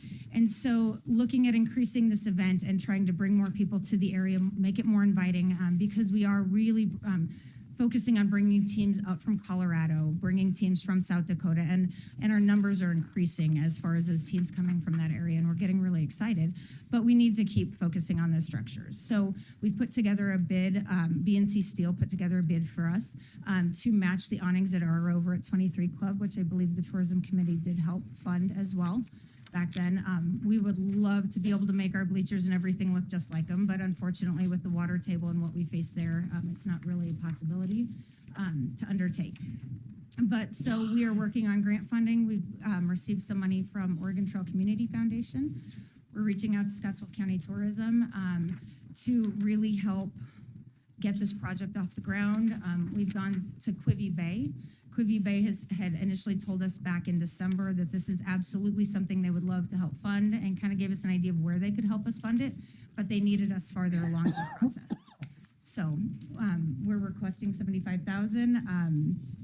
You know, we've taken a look with another presentation we did, looked at the lodging taxes that came in and the boost that we've seen, and I kind of had gone through, and I apologize, I did it after I submitted this presentation, but kind of looked at the lodging tax boost that we saw in 2020 and even 2022. We're nationally, years at lodging taxes kind of plummeted, obviously due to COVID, but we've seen a steady incline in Scotts Bluff County, going from, I believe it was about 550,000 up to 704,000 during the month of June. Pardon me, I did take a look at just specifically the month of June when our tournament is located. So we believe that this is a great addition to the community through the high school programs, all of them. You know, we've got one of the Shadron coaches, Jody, is helping with our organization down here this summer. So it's really kind of become a panhandle project that we all care about a lot. So where do your teams come from generally? I mean, where do they come from a long ways out, or are they fairly close? Yeah, we get teams from Colorado, Wyoming, South Dakota, Nebraska. Some of them are local teams, but we're kind of, toot our own horn here, we're kind of the premier team in the Panhandle here. There's not a lot of teams that we compete with in the Panhandle. A lot of the teams are coming from Colorado, Wyoming, South Dakota. This year we do have 4 teams from Laramie. We've got several teams from Cheyenne. We now have, I think, 2 different teams from Rapid City that come down. We do have Hastings Heat is coming out.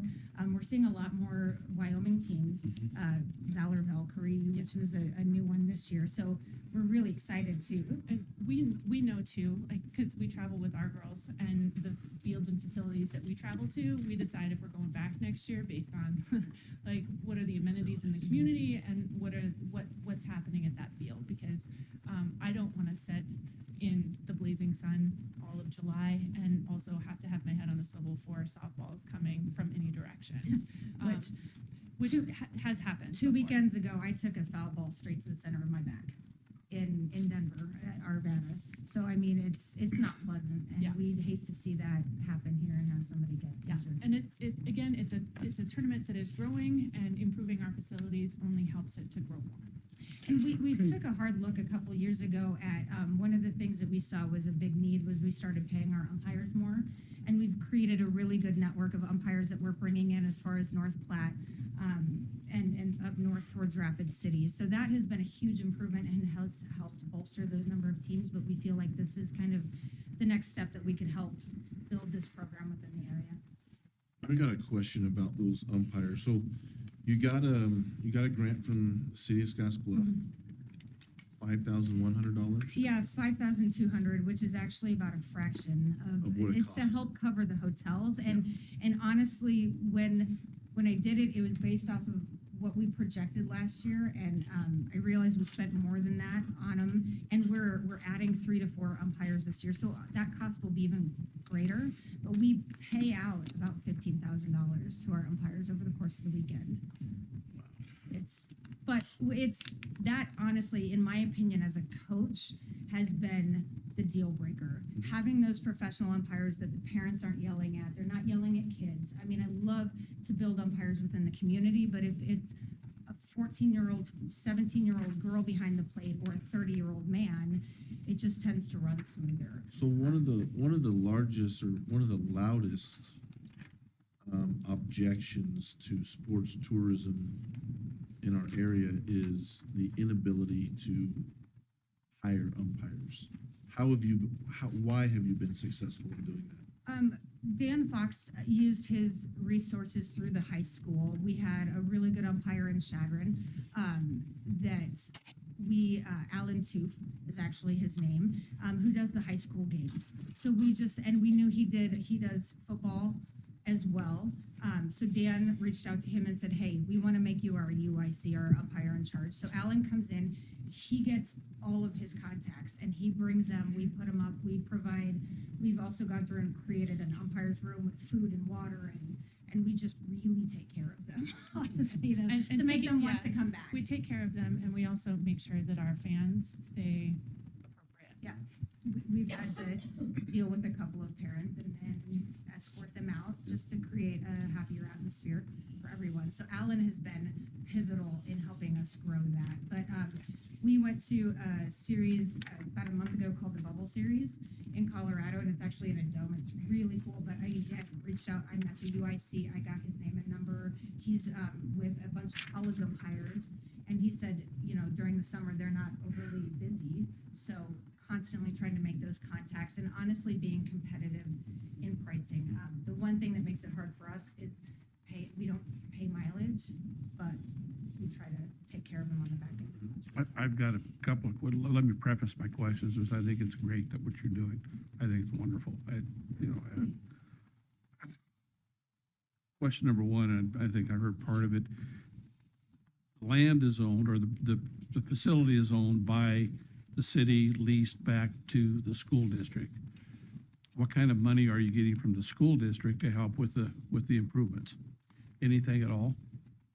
Last year, we did receive money from the school budget as well as the Booster Club, and then 308 put some money in to replace all the netting around the fields because that was becoming a safety issue with nets coming through, and we're honestly using them almost just as long as the high school. Does the high school use the fields for softball? Yes, the high school uses the field, so So 308. why isn't the school district putting in more money to improve their own property? They did probably about 90% of that at least, if not more. And then I went to the Booster Club and Scotts Bluff Booster Club put in money.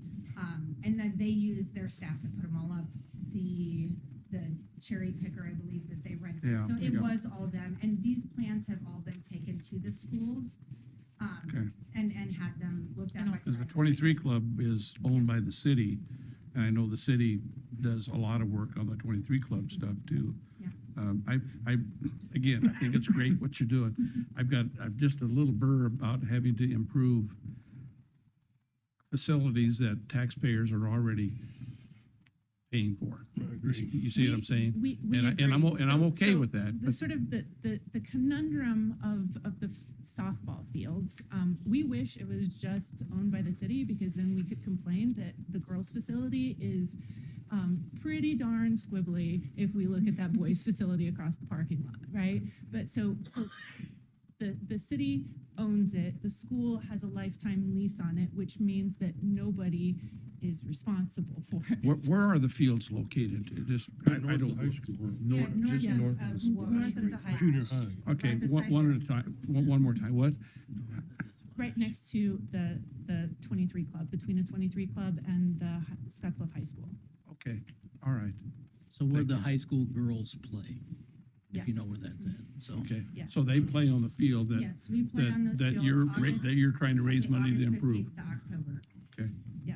So the other thing is the 308 softball is committed to softball throughout the Panhandle, and we've also been instrumental in helping Gearing Parks help the covers that are now over the bleachers at Gearing Fields. That was an initiative from 308 softball. So this is not like we're just singling out Scotts Bluff High School to do But this. Gearing paid for it though.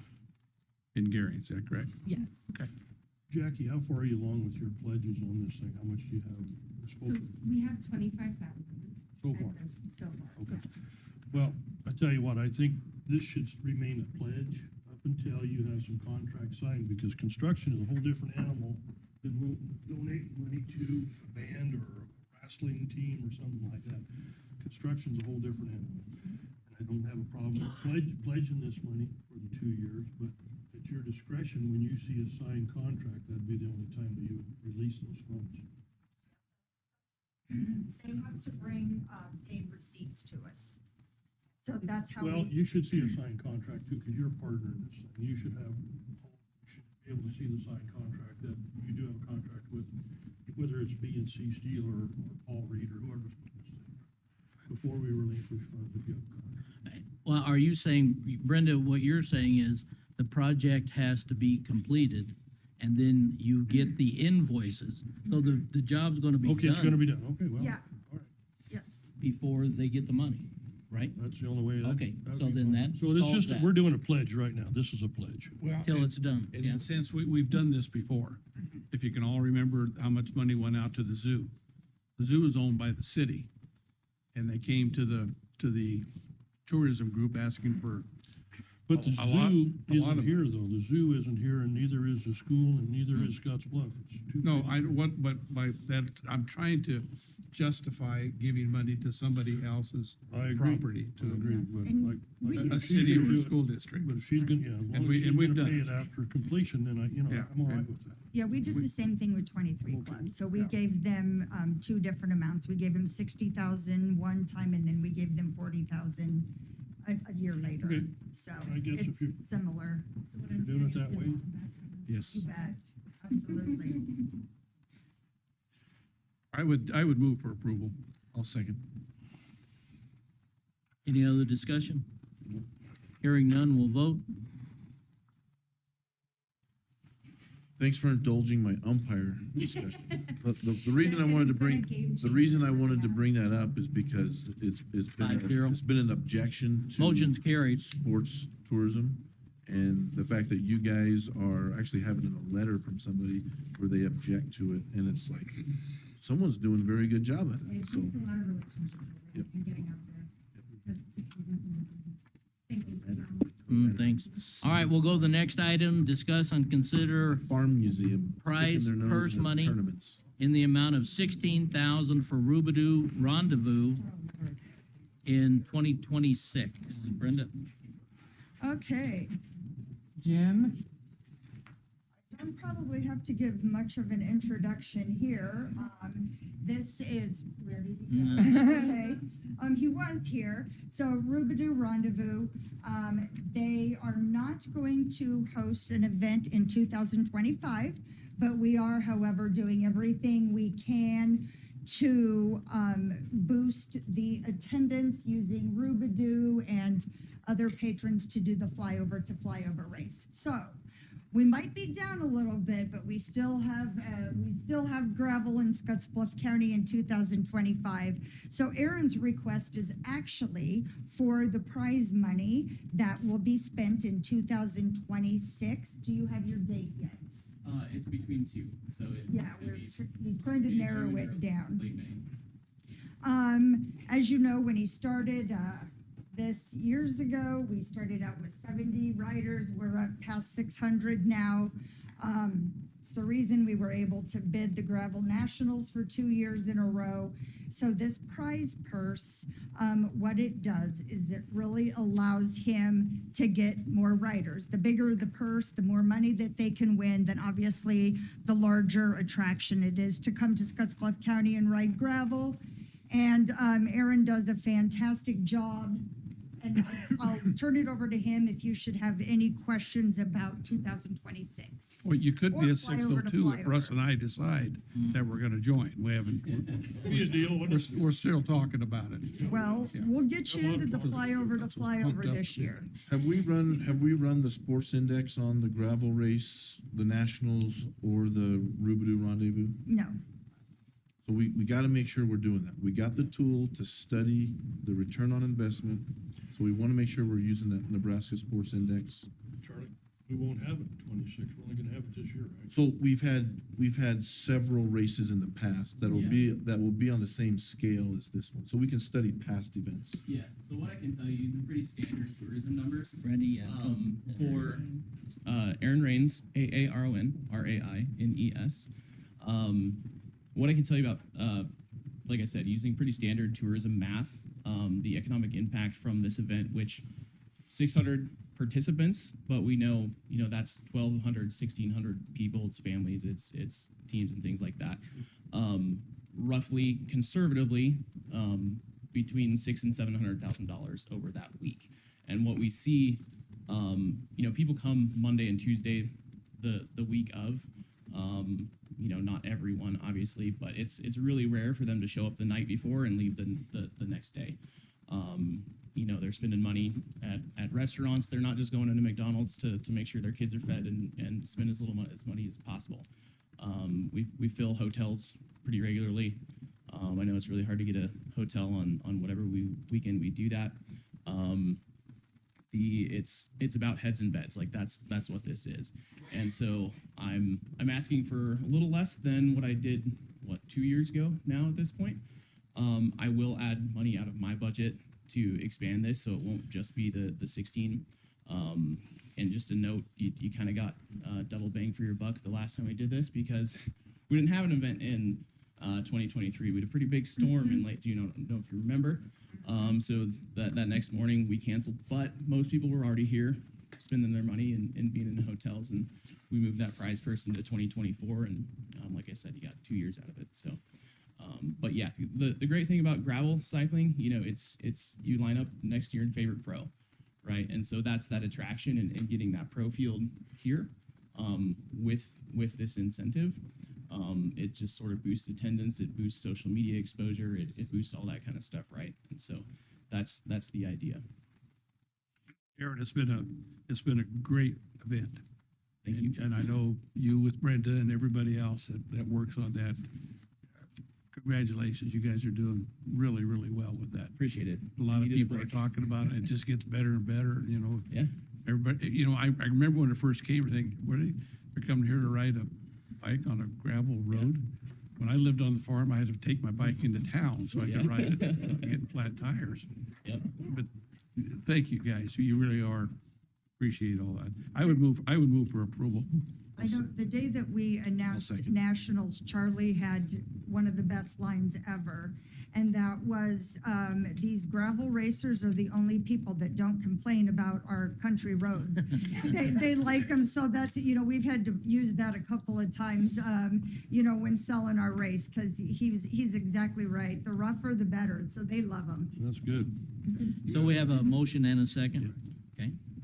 Any other discussion? Hearing none, we'll vote. Aaron, do you guys have a Calcutta with your deal at all? For us, could you vote, please, Good. Charlie? Are you in a hurry? You gotta go somewhere? Do you have a Calcutta with your race at all? Yeah. What do you mean by that? Well, if you were gonna buy it, like you said, you get to ride next to your favorite rider, if you sold those chances to ride next to that person. And maybe you can talk Some of that about that money would later, go to Russ. Yeah, you How's might that? want to discuss that somewhere else, because I don't think it's legal. Well, I Yeah. don't know about We'll that. table that, right? No, it is.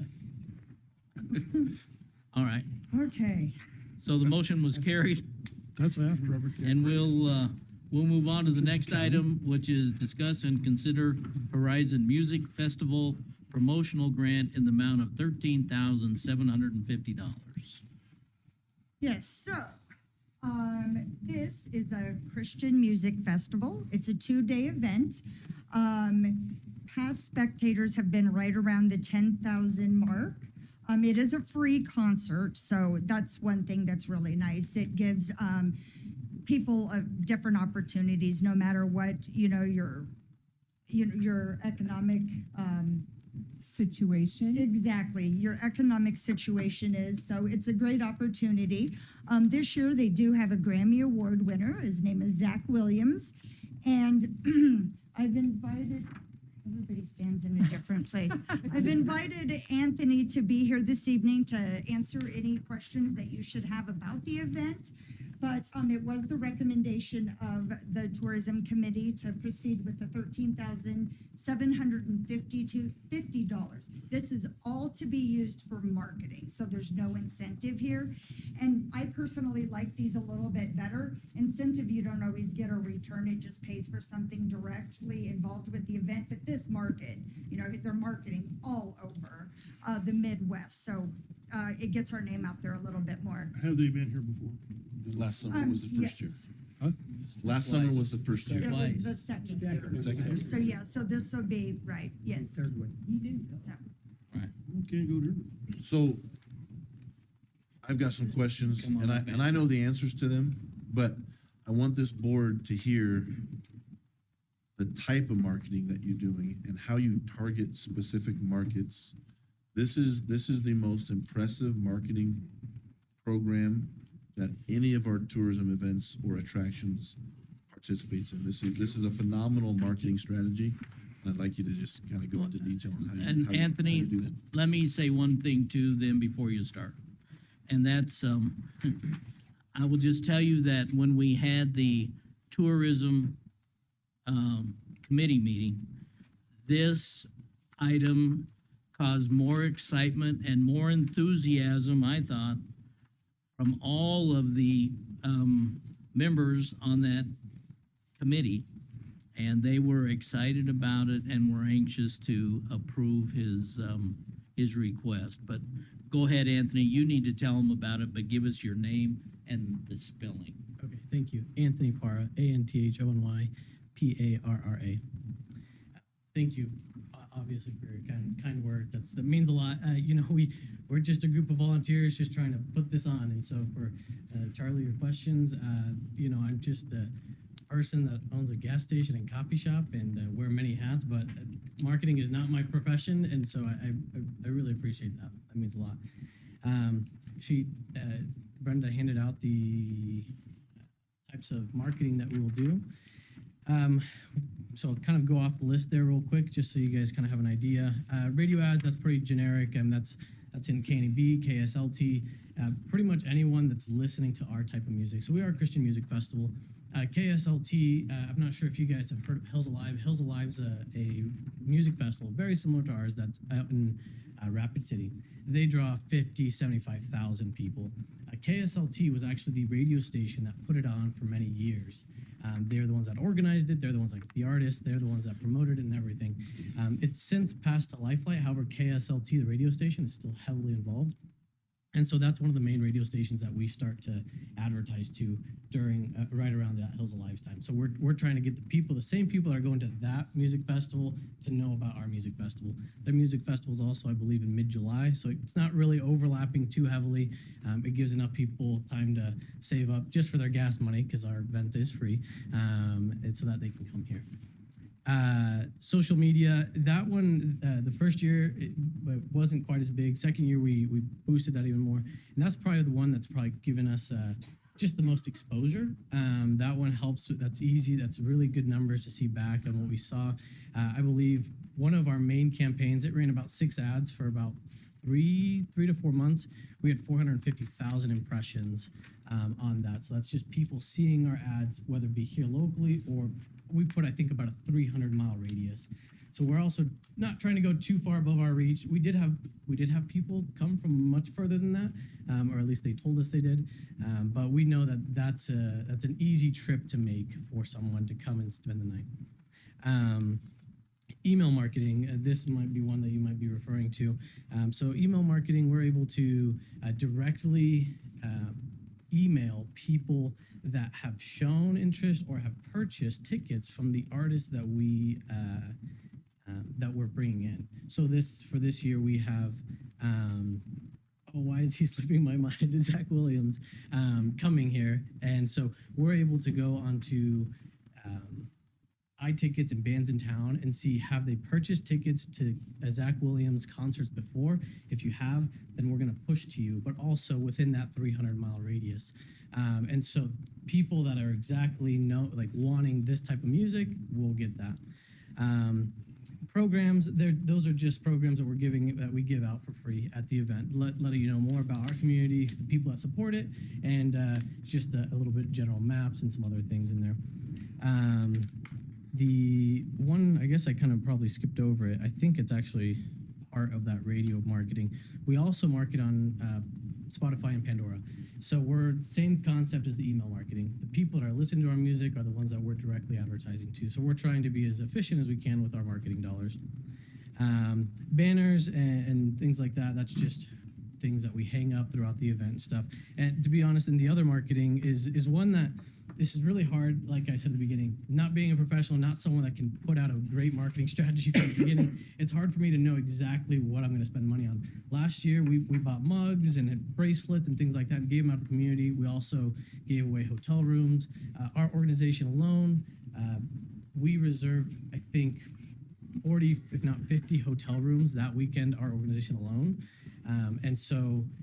But things like that, if I'm happy to put the tourism's logo or sponsored in part and present it to you guys afterwards and say, hey, if this falls in line with what you guys were expecting, then happy to be reimbursed for it. If not, we were going to spend that money anyways, and it's not really too much of a loss for us. It might just be a little bit of free marketing for you guys. And that's kind of the extent of it. There's a lot of nitty gritty in the middle of that, and there's a lot of volunteer hours putting into that just marketing alone. But we have a great team of other people that do all of their fair share of work. And so, like Brenda said, this and actually we last year's attendance per the City of Gearing's estimate of 2.3 people per car was 19,000 people through the weekend.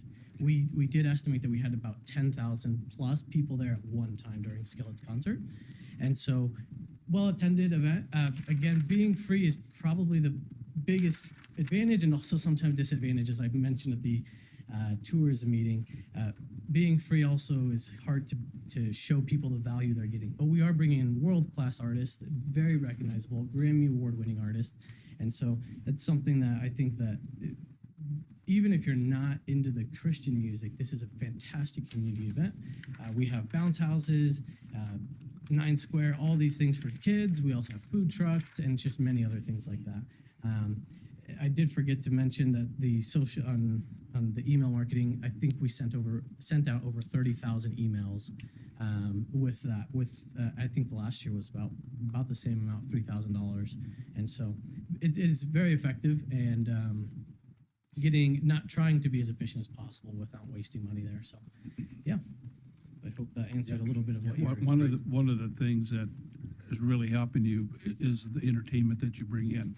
Yeah. These folks are on Caleb, The Bridge, Yeah. all of these national radio stations that everybody listens to. So if you're within a half a day drive or a 1 day drive, you're going to come listen to them. Yeah, exactly. And you're bringing your family, and that's they the are main part. top-notch, absolute top-notch entertainment that everybody knows. I mean, when I say everybody that listens to that type of music knows about.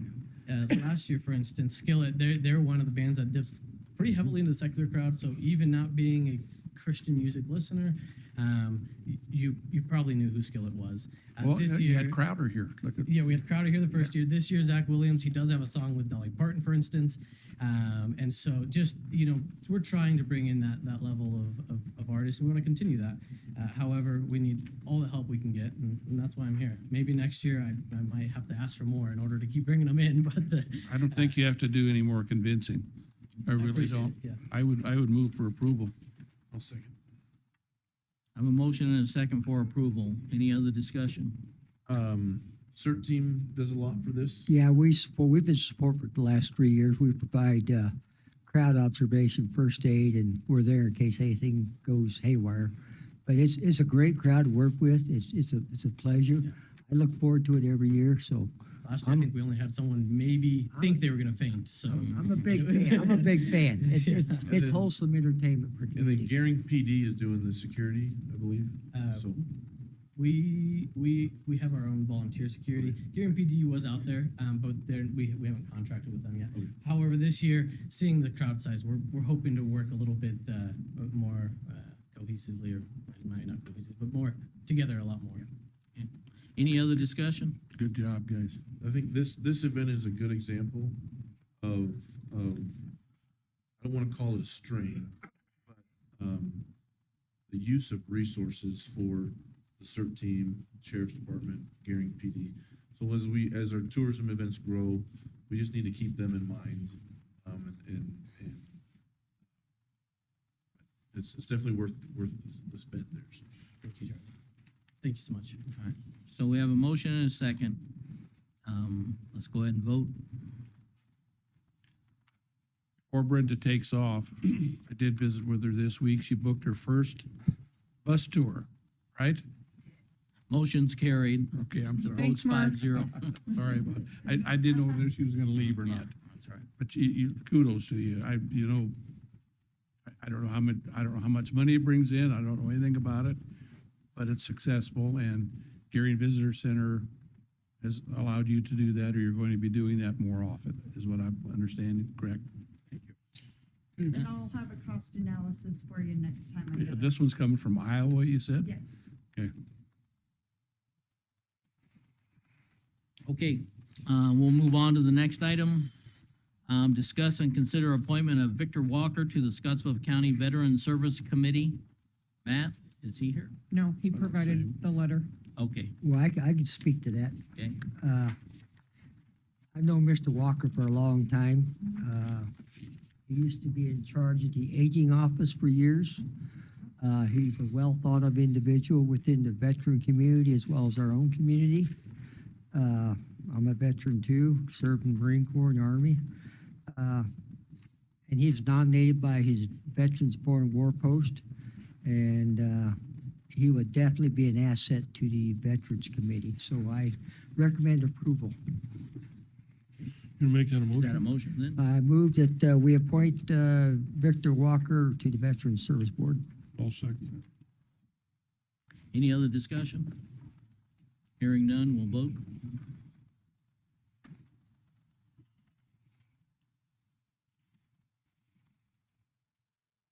You have 5 yeses. Motion's carried. Okay, we'll go to the next item, which is, discuss and consider a new Keno location, the Oasis Nightclub. Ryan Keller and Lisa. Okay, Ryan. Ryan Keller, RyanKeller, and I'm on Aspen Street in Gearing. So this is a form to get Oasis and Tony Morez in Keno. We need a couple more locations in Scotts Bluff, and he has a crowd that we don't have. I think he's been in business, I think, over 5 years there now, and he's done a really good job on cleaning that place up. I was there. It's on Main Street. It's right across from where the powerhouse was, right across the street. Yes, the old. You Yep. 18th Street You- Park. yes. Oh, 18. Yes. Okay. That makes Is that the one that used to be Barry's? Yes. Yeah. But he's done a lot in there. He's got a DJ booth. He said it's kind of a crowd that we don't have at any of the other locations. It's a younger crowd. He does poker nights. He does a lot of interesting things there, and he's ran it really well. So he has definitely proven that he is capable of operating Keno there, being trusted with all the things that have to go along. Does a lot of advertising. He does. It Yes, does he a does. ton of advertising to Yeah. get people in there. And it's off your main site. Yes, It's a it'd be remote a satellite location, so the numbers will be live drawn at the front side and then broadcast to them like all the other locations in Scotts Bluff County.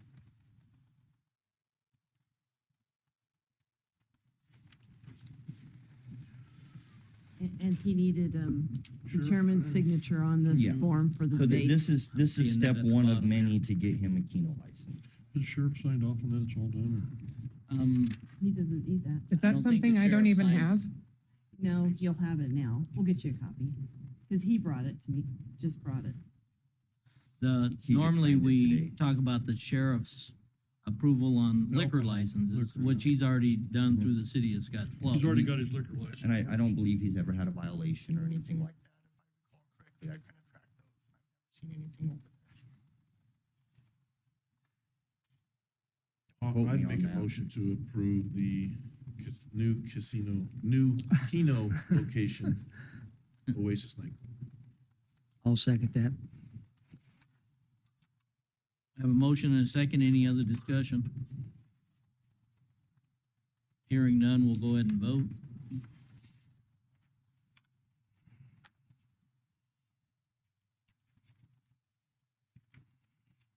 You have 5 yeses. Motion's carried. Go to the next item, Keno update from Ryan and Lisa. There hasn't been a lot of changes since the last time I talked to you. This new location will be one of them. We are still working on getting the Keno kiosk, pay center to pass the regulations that the state requires for Keno, which is right now it states a person has to be the person, a live person has to cash out a Keno ticket. Trying to get that changed so that this machine can. Because if the machine can, then we can put Keno in a lot more locations because it doesn't require the overhead required by location to pay an employee to do. That's one of the big factors that we can't get Keno in more places, as opposed to you see like the skill games and things like that. You know, you can drop those off and the location don't have to do anything. They just collect a check. A lot of controversy on that last year in the legislature, wasn't it? Yes, on the legality of the skill games. Yeah, well, it's not the skill games, but the chaos. With the Keno, yes. Yeah. Yeah, there was. Well, they approved it. The state inspector came down. They were amazed by it. So what you could do is you could write your own Keno ticket as a player, put your own money in the machine. It would give you a ticket that's the same size and shape as a ticket that's in a skill game. And so after you watched your game play, you could cash that ticket into a pay center, or you could take it to a skill game and just play it off, or vice versa. So you got your skill game ticket for a few dollars. You don't want to cash it in, you could feed it into that Keno kiosk and play Keno on it. So it kind of intertwined the things, and where skill games are becoming the dominating force. I am trying my best to keep Keno alive by getting involved with that. They're everywhere. It should go. And a lot of it is because it's so easy for them to get. So they fill out a form, they get a cash device license. The state tells them how many games they can have based on the square footage of that location, as opposed to this is step one of many steps before Tony will have Keno. After this one, we have to go get fingerprinted. He has to get a background check. I'll have to bring that form back to Lisa. She'll have to sign it. I'll have to mail that off to the state. They'll run a check. They have to approve it. Once that comes back, we have to go to the bank. He has to get put on it's called identification card, so that he can be signed, so he can sign Keno checks on big wins, things like that. And then we get to install the equipment after all that's done. So it's just a lot more What do work. you think the timeline is for that? Is that 6 months? Is that No, 3 no. months? I bet we would have him up and running within 30 days. Okay. Yep. That's my hope anyway. It shouldn't even take that long. I mean, unless there's a hiccup or something comes back on the check, which I don't think it will. But no, it should run pretty fast. And he is open a lot more. He's open 6 days a week, and I talked to him today. He's going to be open 7 starting next month. So I think it'd be a good location.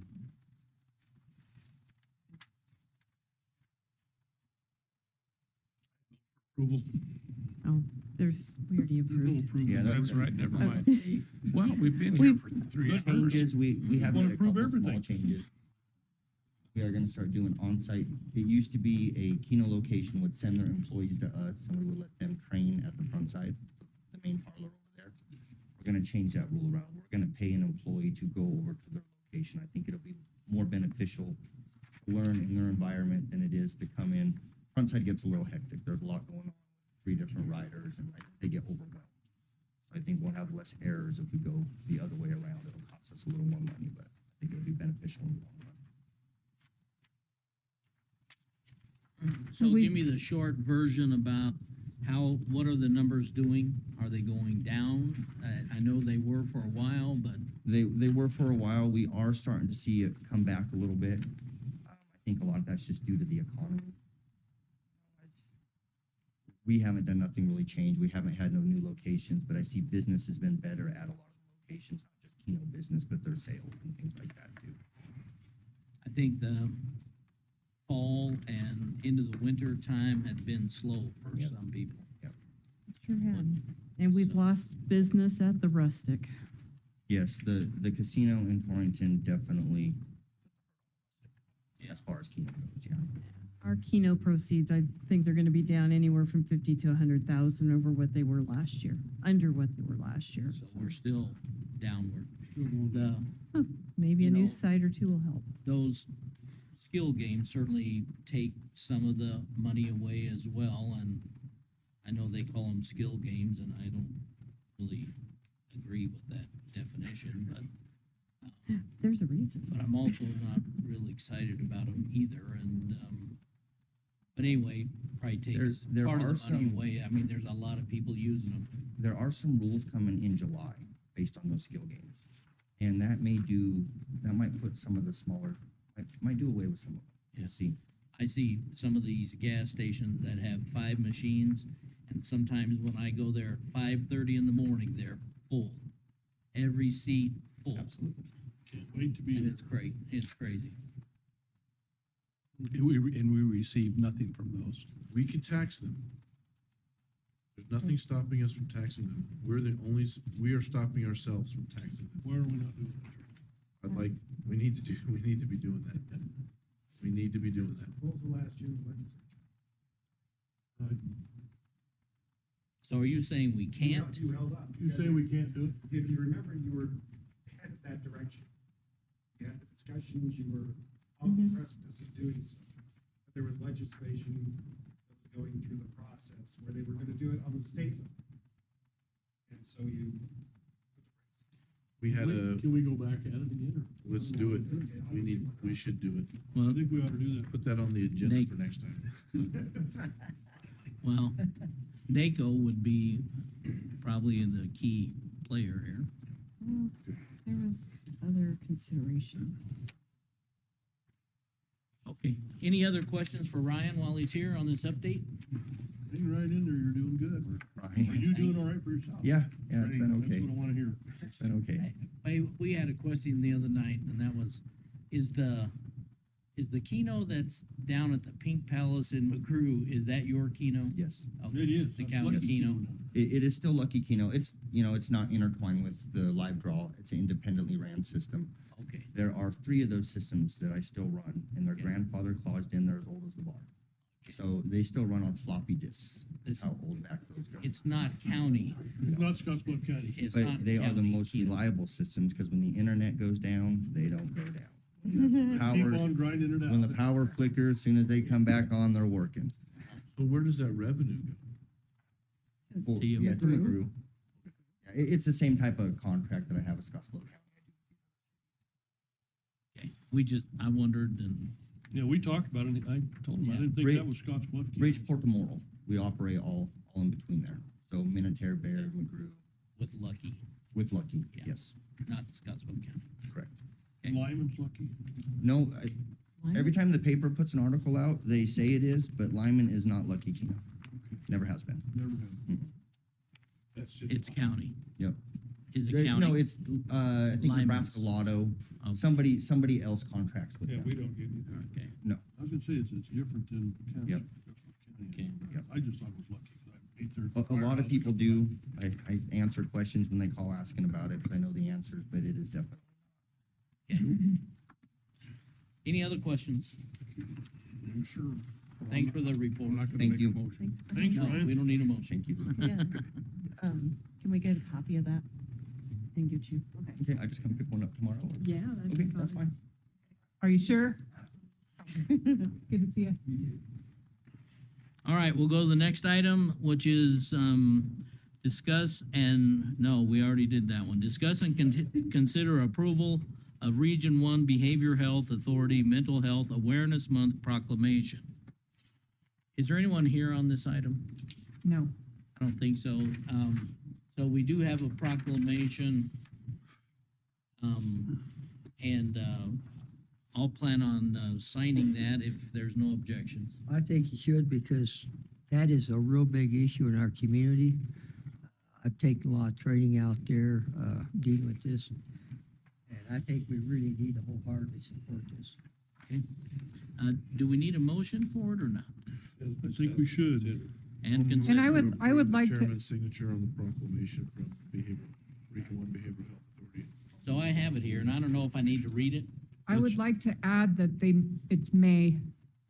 I failed to add the month that they requested. It's May as mental health. The month of May The month of May. 2025, right, is what the proclamation says. We have a second, I'm sorry. I just Did we realized- get a motion? We have a motion. Okay. I'll second it. So we have a motion and a second to approve the May Mental Health Month proclamation and approve the chairperson to sign it. Any other discussion? I think you ought to read it. Do you? No. Oh, yeah. That's why we have a proclamation, so we know what they are. Well, for the purpose of the recorded, I will if you want me to. I like that. All right. Whereas there's a proven connection between good mental health and overall personal health, and whereas mental illness after almost every family in America affect almost every family in America, and whereas people with mental illness recover if given the necessary services and supports in their communities, and whereas people with mental illness make important contributions to our families and our communities, and whereas millions of adults and children are hindered by mental illness every year, and whereas only 1 out of 2 people with a serious form of mental illness seeks treatment for his or her mental illness, and whereas stigma and fear of discrimination keep many who would benefit from mental health services from seeking help, and whereas research shows the most effective way to reduce stigma is through personal contact with someone with a mental illness, and whereas good mental health is critical to the well-being of our families, communities, schools, and businesses, and whereas greater public awareness about mental illness can change negative attitudes and behaviors towards people with mental illnesses. Now, therefore, I, Mark Harris, on behalf of the Scotts Bluff County Board, do hereby proclaim the month of May 2025 as Mental Health Month. As the acting county board chair, I also call upon all citizens, government agencies, public and private institutions, businesses, and schools to recommit our community to increasing awareness and understanding of mental illnesses, reducing stigma and discrimination, and promoting appropriate and accessible services for all people with mental illnesses. Signed, Mark Harris, Board Chair, 4/21/25. Okay, we have a motion and a second. Let's go ahead and vote.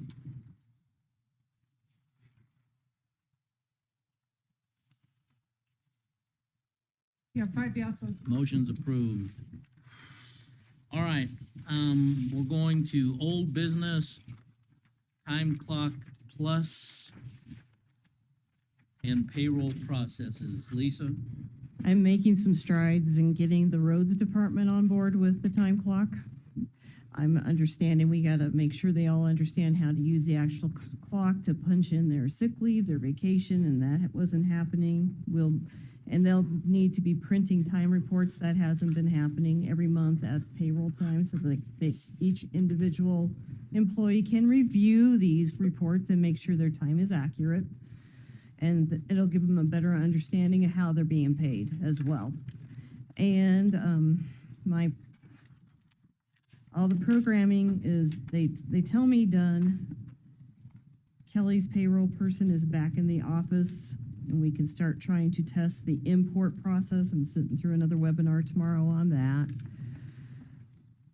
And anyway, it's moving and grooving. It's coming together slowly but surely, but we have made so many strides in the last 6 years, because I heard the last meeting where I was being admonished for not doing enough. So, Not enough. well, it's, Long 170 people that culturally and not wanting, anyway, it's it's not an easy process, and then I have a lot of other things going on too, so anyway, that's what I have to say. Thank you. Okay. Any other thoughts or questions on that item? If not, we'll go on to public comments. The Board of Commissioners will receive public comments on items discussed at this meeting or suggestions for items of discussion at a future board meeting. The board will not take action on comments presented this date, today. So, is there anyone here tonight from the public that would like to speak on anything? Come say hi, Jim. For 2 more Lisa's days. brother. Yes. Yep, Yes. that's what I Here. thought. Here for 2 more days, Okay. 3 more days. Okay, seeing that no one's coming forward, we'll go on with board and staff reports with any discussion. We'll start with staff. So if I'm going, Are you coming up, Troy? okay, come on up. We'll let you do yours, and then we'll see if anybody else have anything. All right, so I'm giving you a little update. Some of you might not be aware, but we had a couple of our radio towers go down this last week. Wednesday morning, we had a mutual aid fire over by Minutair, and when they got out of the rigs, they noticed their portables.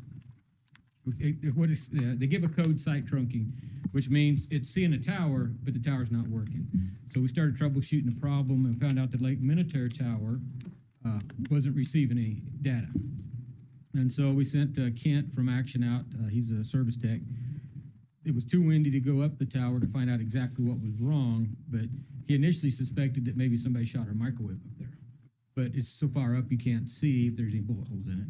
So he went ahead and shut the radios off so that the portables, other radios, wouldn't see that tower and try to connect. And so then they were able to connect the Angora tower with the portables, and the system worked fine. So, and then of course that was on Wednesday morning. Thursday, he couldn't get anybody to climb the tower on Thursday because nobody was in the area that was qualified to go up the tower. And then they found out that the Action Tower over on 27th wasn't receiving any data. So and same thing, they couldn't get anybody up the tower to find out what it was, so they just shut it off. But KMOR and Angora was able to carry our load, kept everybody's radios up and working. Friday morning, they got somebody on the tower and found out it was it's called a lightning arrestor. Basically, it's a lightning rod for the tower. If lightning hits the rod, it doesn't blow all the electronics out. It's just a little part that had quit, and the fail-safe for when they quit is they shut off anything going down the tower. So if it does get hit by lightning, it stops where it's hit and it doesn't go to our radios.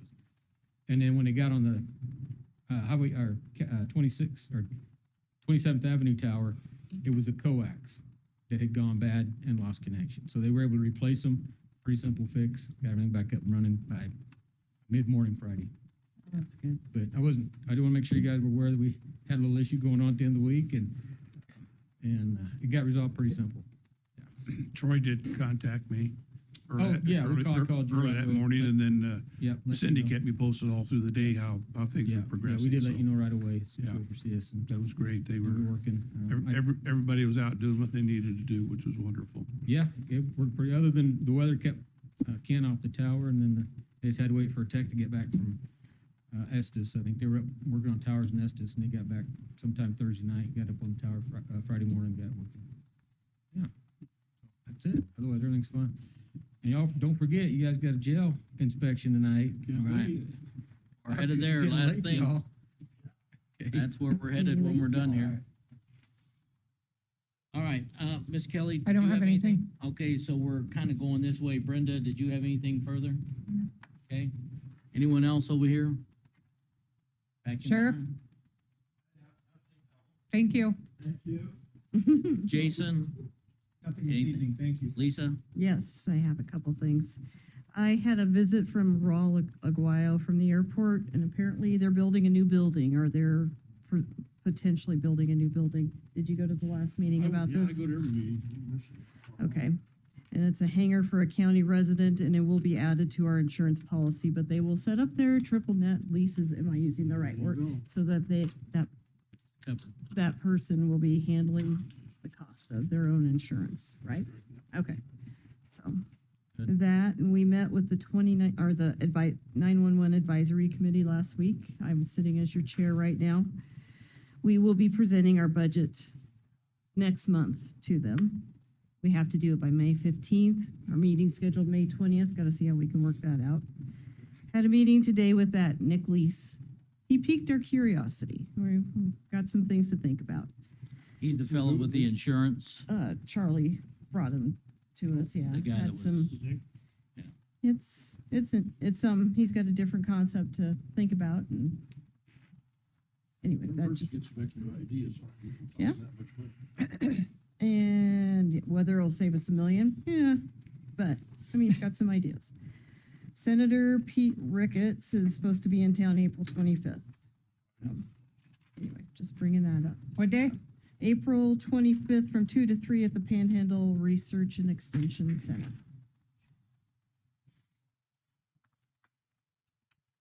Okay. That's all I have. That's it. Russ? Okay, I think I talked to Ken a little earlier about Stegall Road. They finished the last 2 miles of mill and overlay. That's completed now. River Bridge, they poured the deck on that last Thursday, I believe Thursday. And the deck's poured, they're setting up, they're hoping to pour all the guardrail by Wednesday of this week. They're tying steel today. They should set forms tomorrow and hopefully pour Wednesday.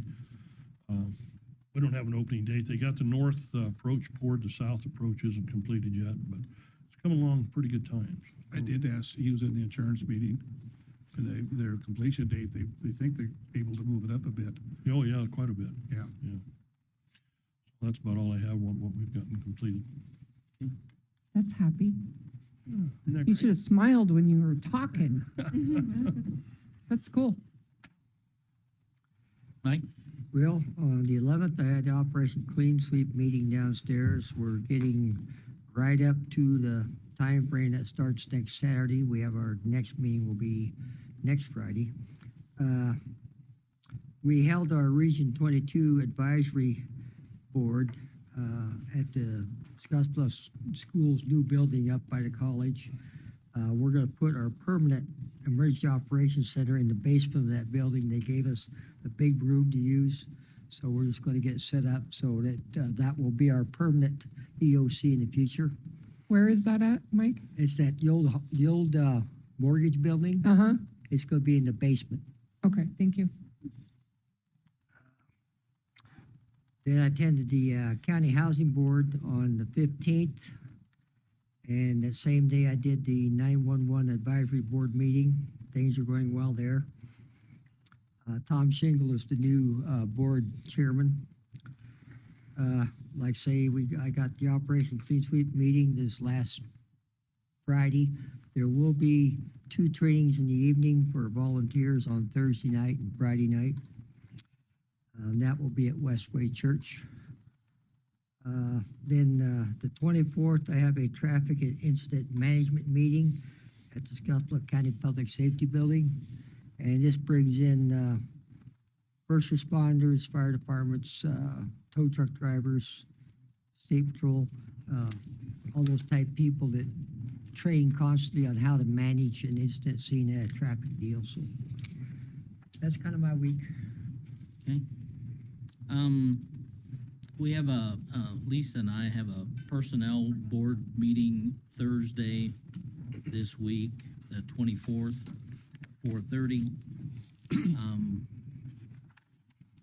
Brenda, we have a tourism interview meeting this week on Friday. Most of you know we're still 1 committee member short on the tourism board. And we have 2 applications, and we're going to interview those people Friday afternoon.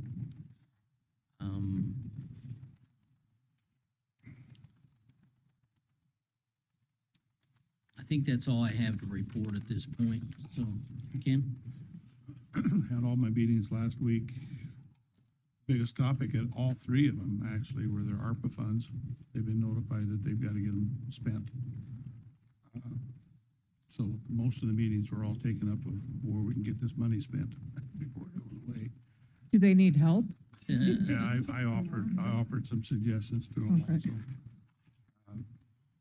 One of them gives it out in bonuses to the employees. Which I didn't think you could do, but they read it, yes, you can. The employees really like it. Wouldn't they? It's. Which group is that? I thought, Morrow County did that. I was gonna say, I thought Morrow This County is did. the disabilities.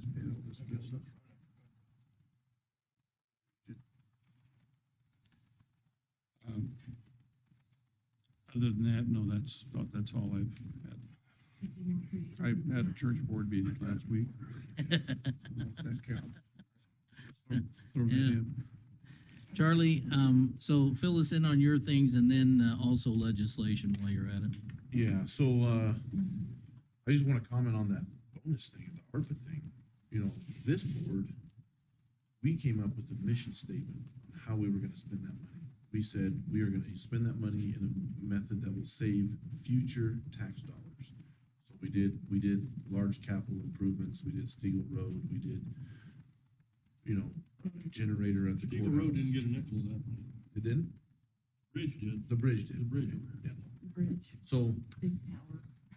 you know, that just goes to prove that if you don't have a reason, you don't specify how you're gonna spend the money, you're gonna waste the money. And bonuses, certainly. I know Morrow County did it way back then. They made that part of their mission back then, but you know, I thought we did a really good job spending that ARPA money. On items that would save future dollars.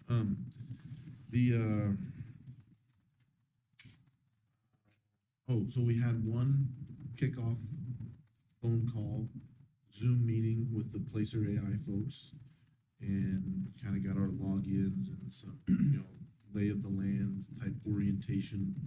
And we have another one, I think we're gonna have 3 or 4 more Zoom calls where we learn to use the product, and And that was last week.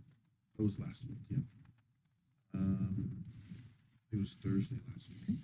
And we'll have another one, on the 24th this week. And, so excited about that. TCD has been diving headfirst into this deal. I don't wanna share the data that they've, figured out, but I would like to talk to you guys, one-on-one, just to kind of share that information. It's just proprietary. I don't think we want that public, but it's really neat stuff. It's gonna show a lot of value to the members of TCD.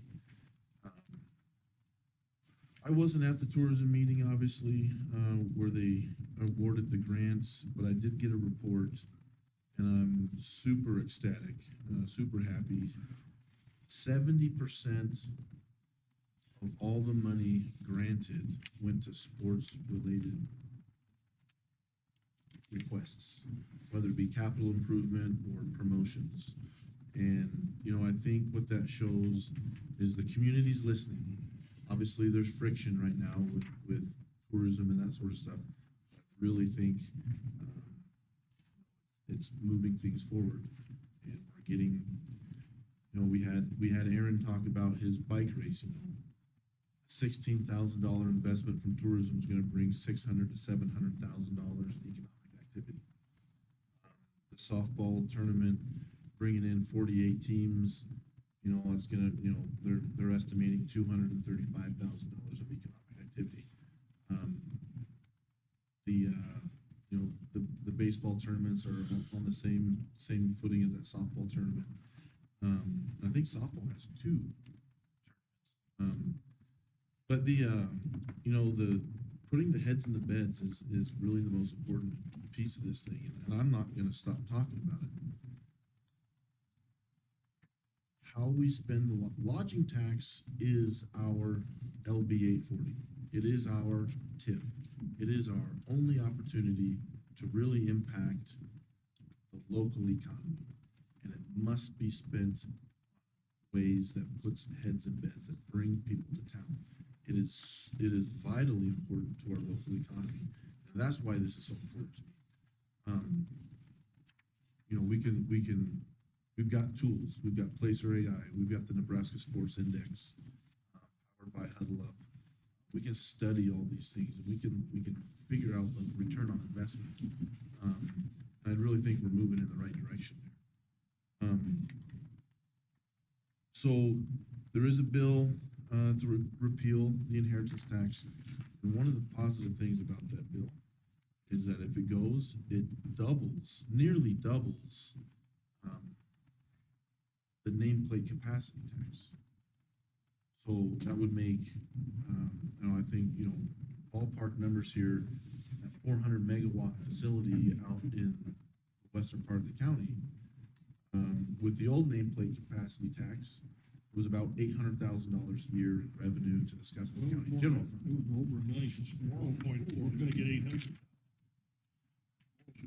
So if it, let's just say it's around $1 million, it'd be a $2 million. So talking, it's double. It's double. If this law passes. Wow, that'd be a hit. I don't know if them guys would be on board with that or not. That's a big tax. So it would make it so that it was more palatable to the residents. You know, the first proposal was basically a stone around the county's neck, where we would be financing some pieces of that. At this new rate, it becomes a revenue generator for the county. So it changes a lot of things. So that's encouraging. Just gotta see if it passes or not. But that's tied to a bill to eliminate the inheritance tax. There is another bill that's not tied to the inheritance tax, but that would also double the nameplate capacity tax. Positive things there.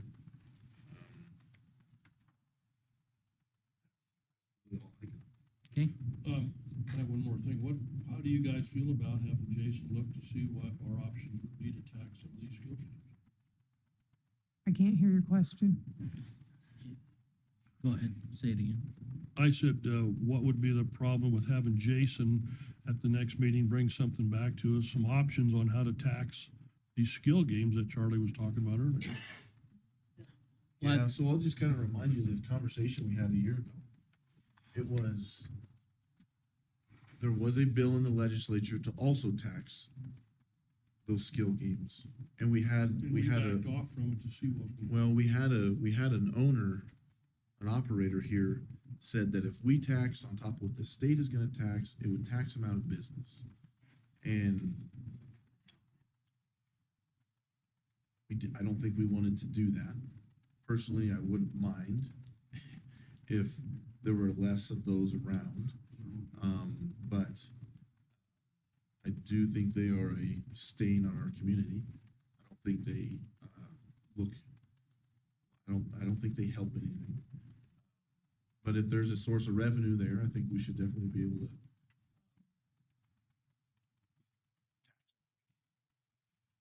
So at the very least, could we maybe let Jason take a look at, do we have any authority to tax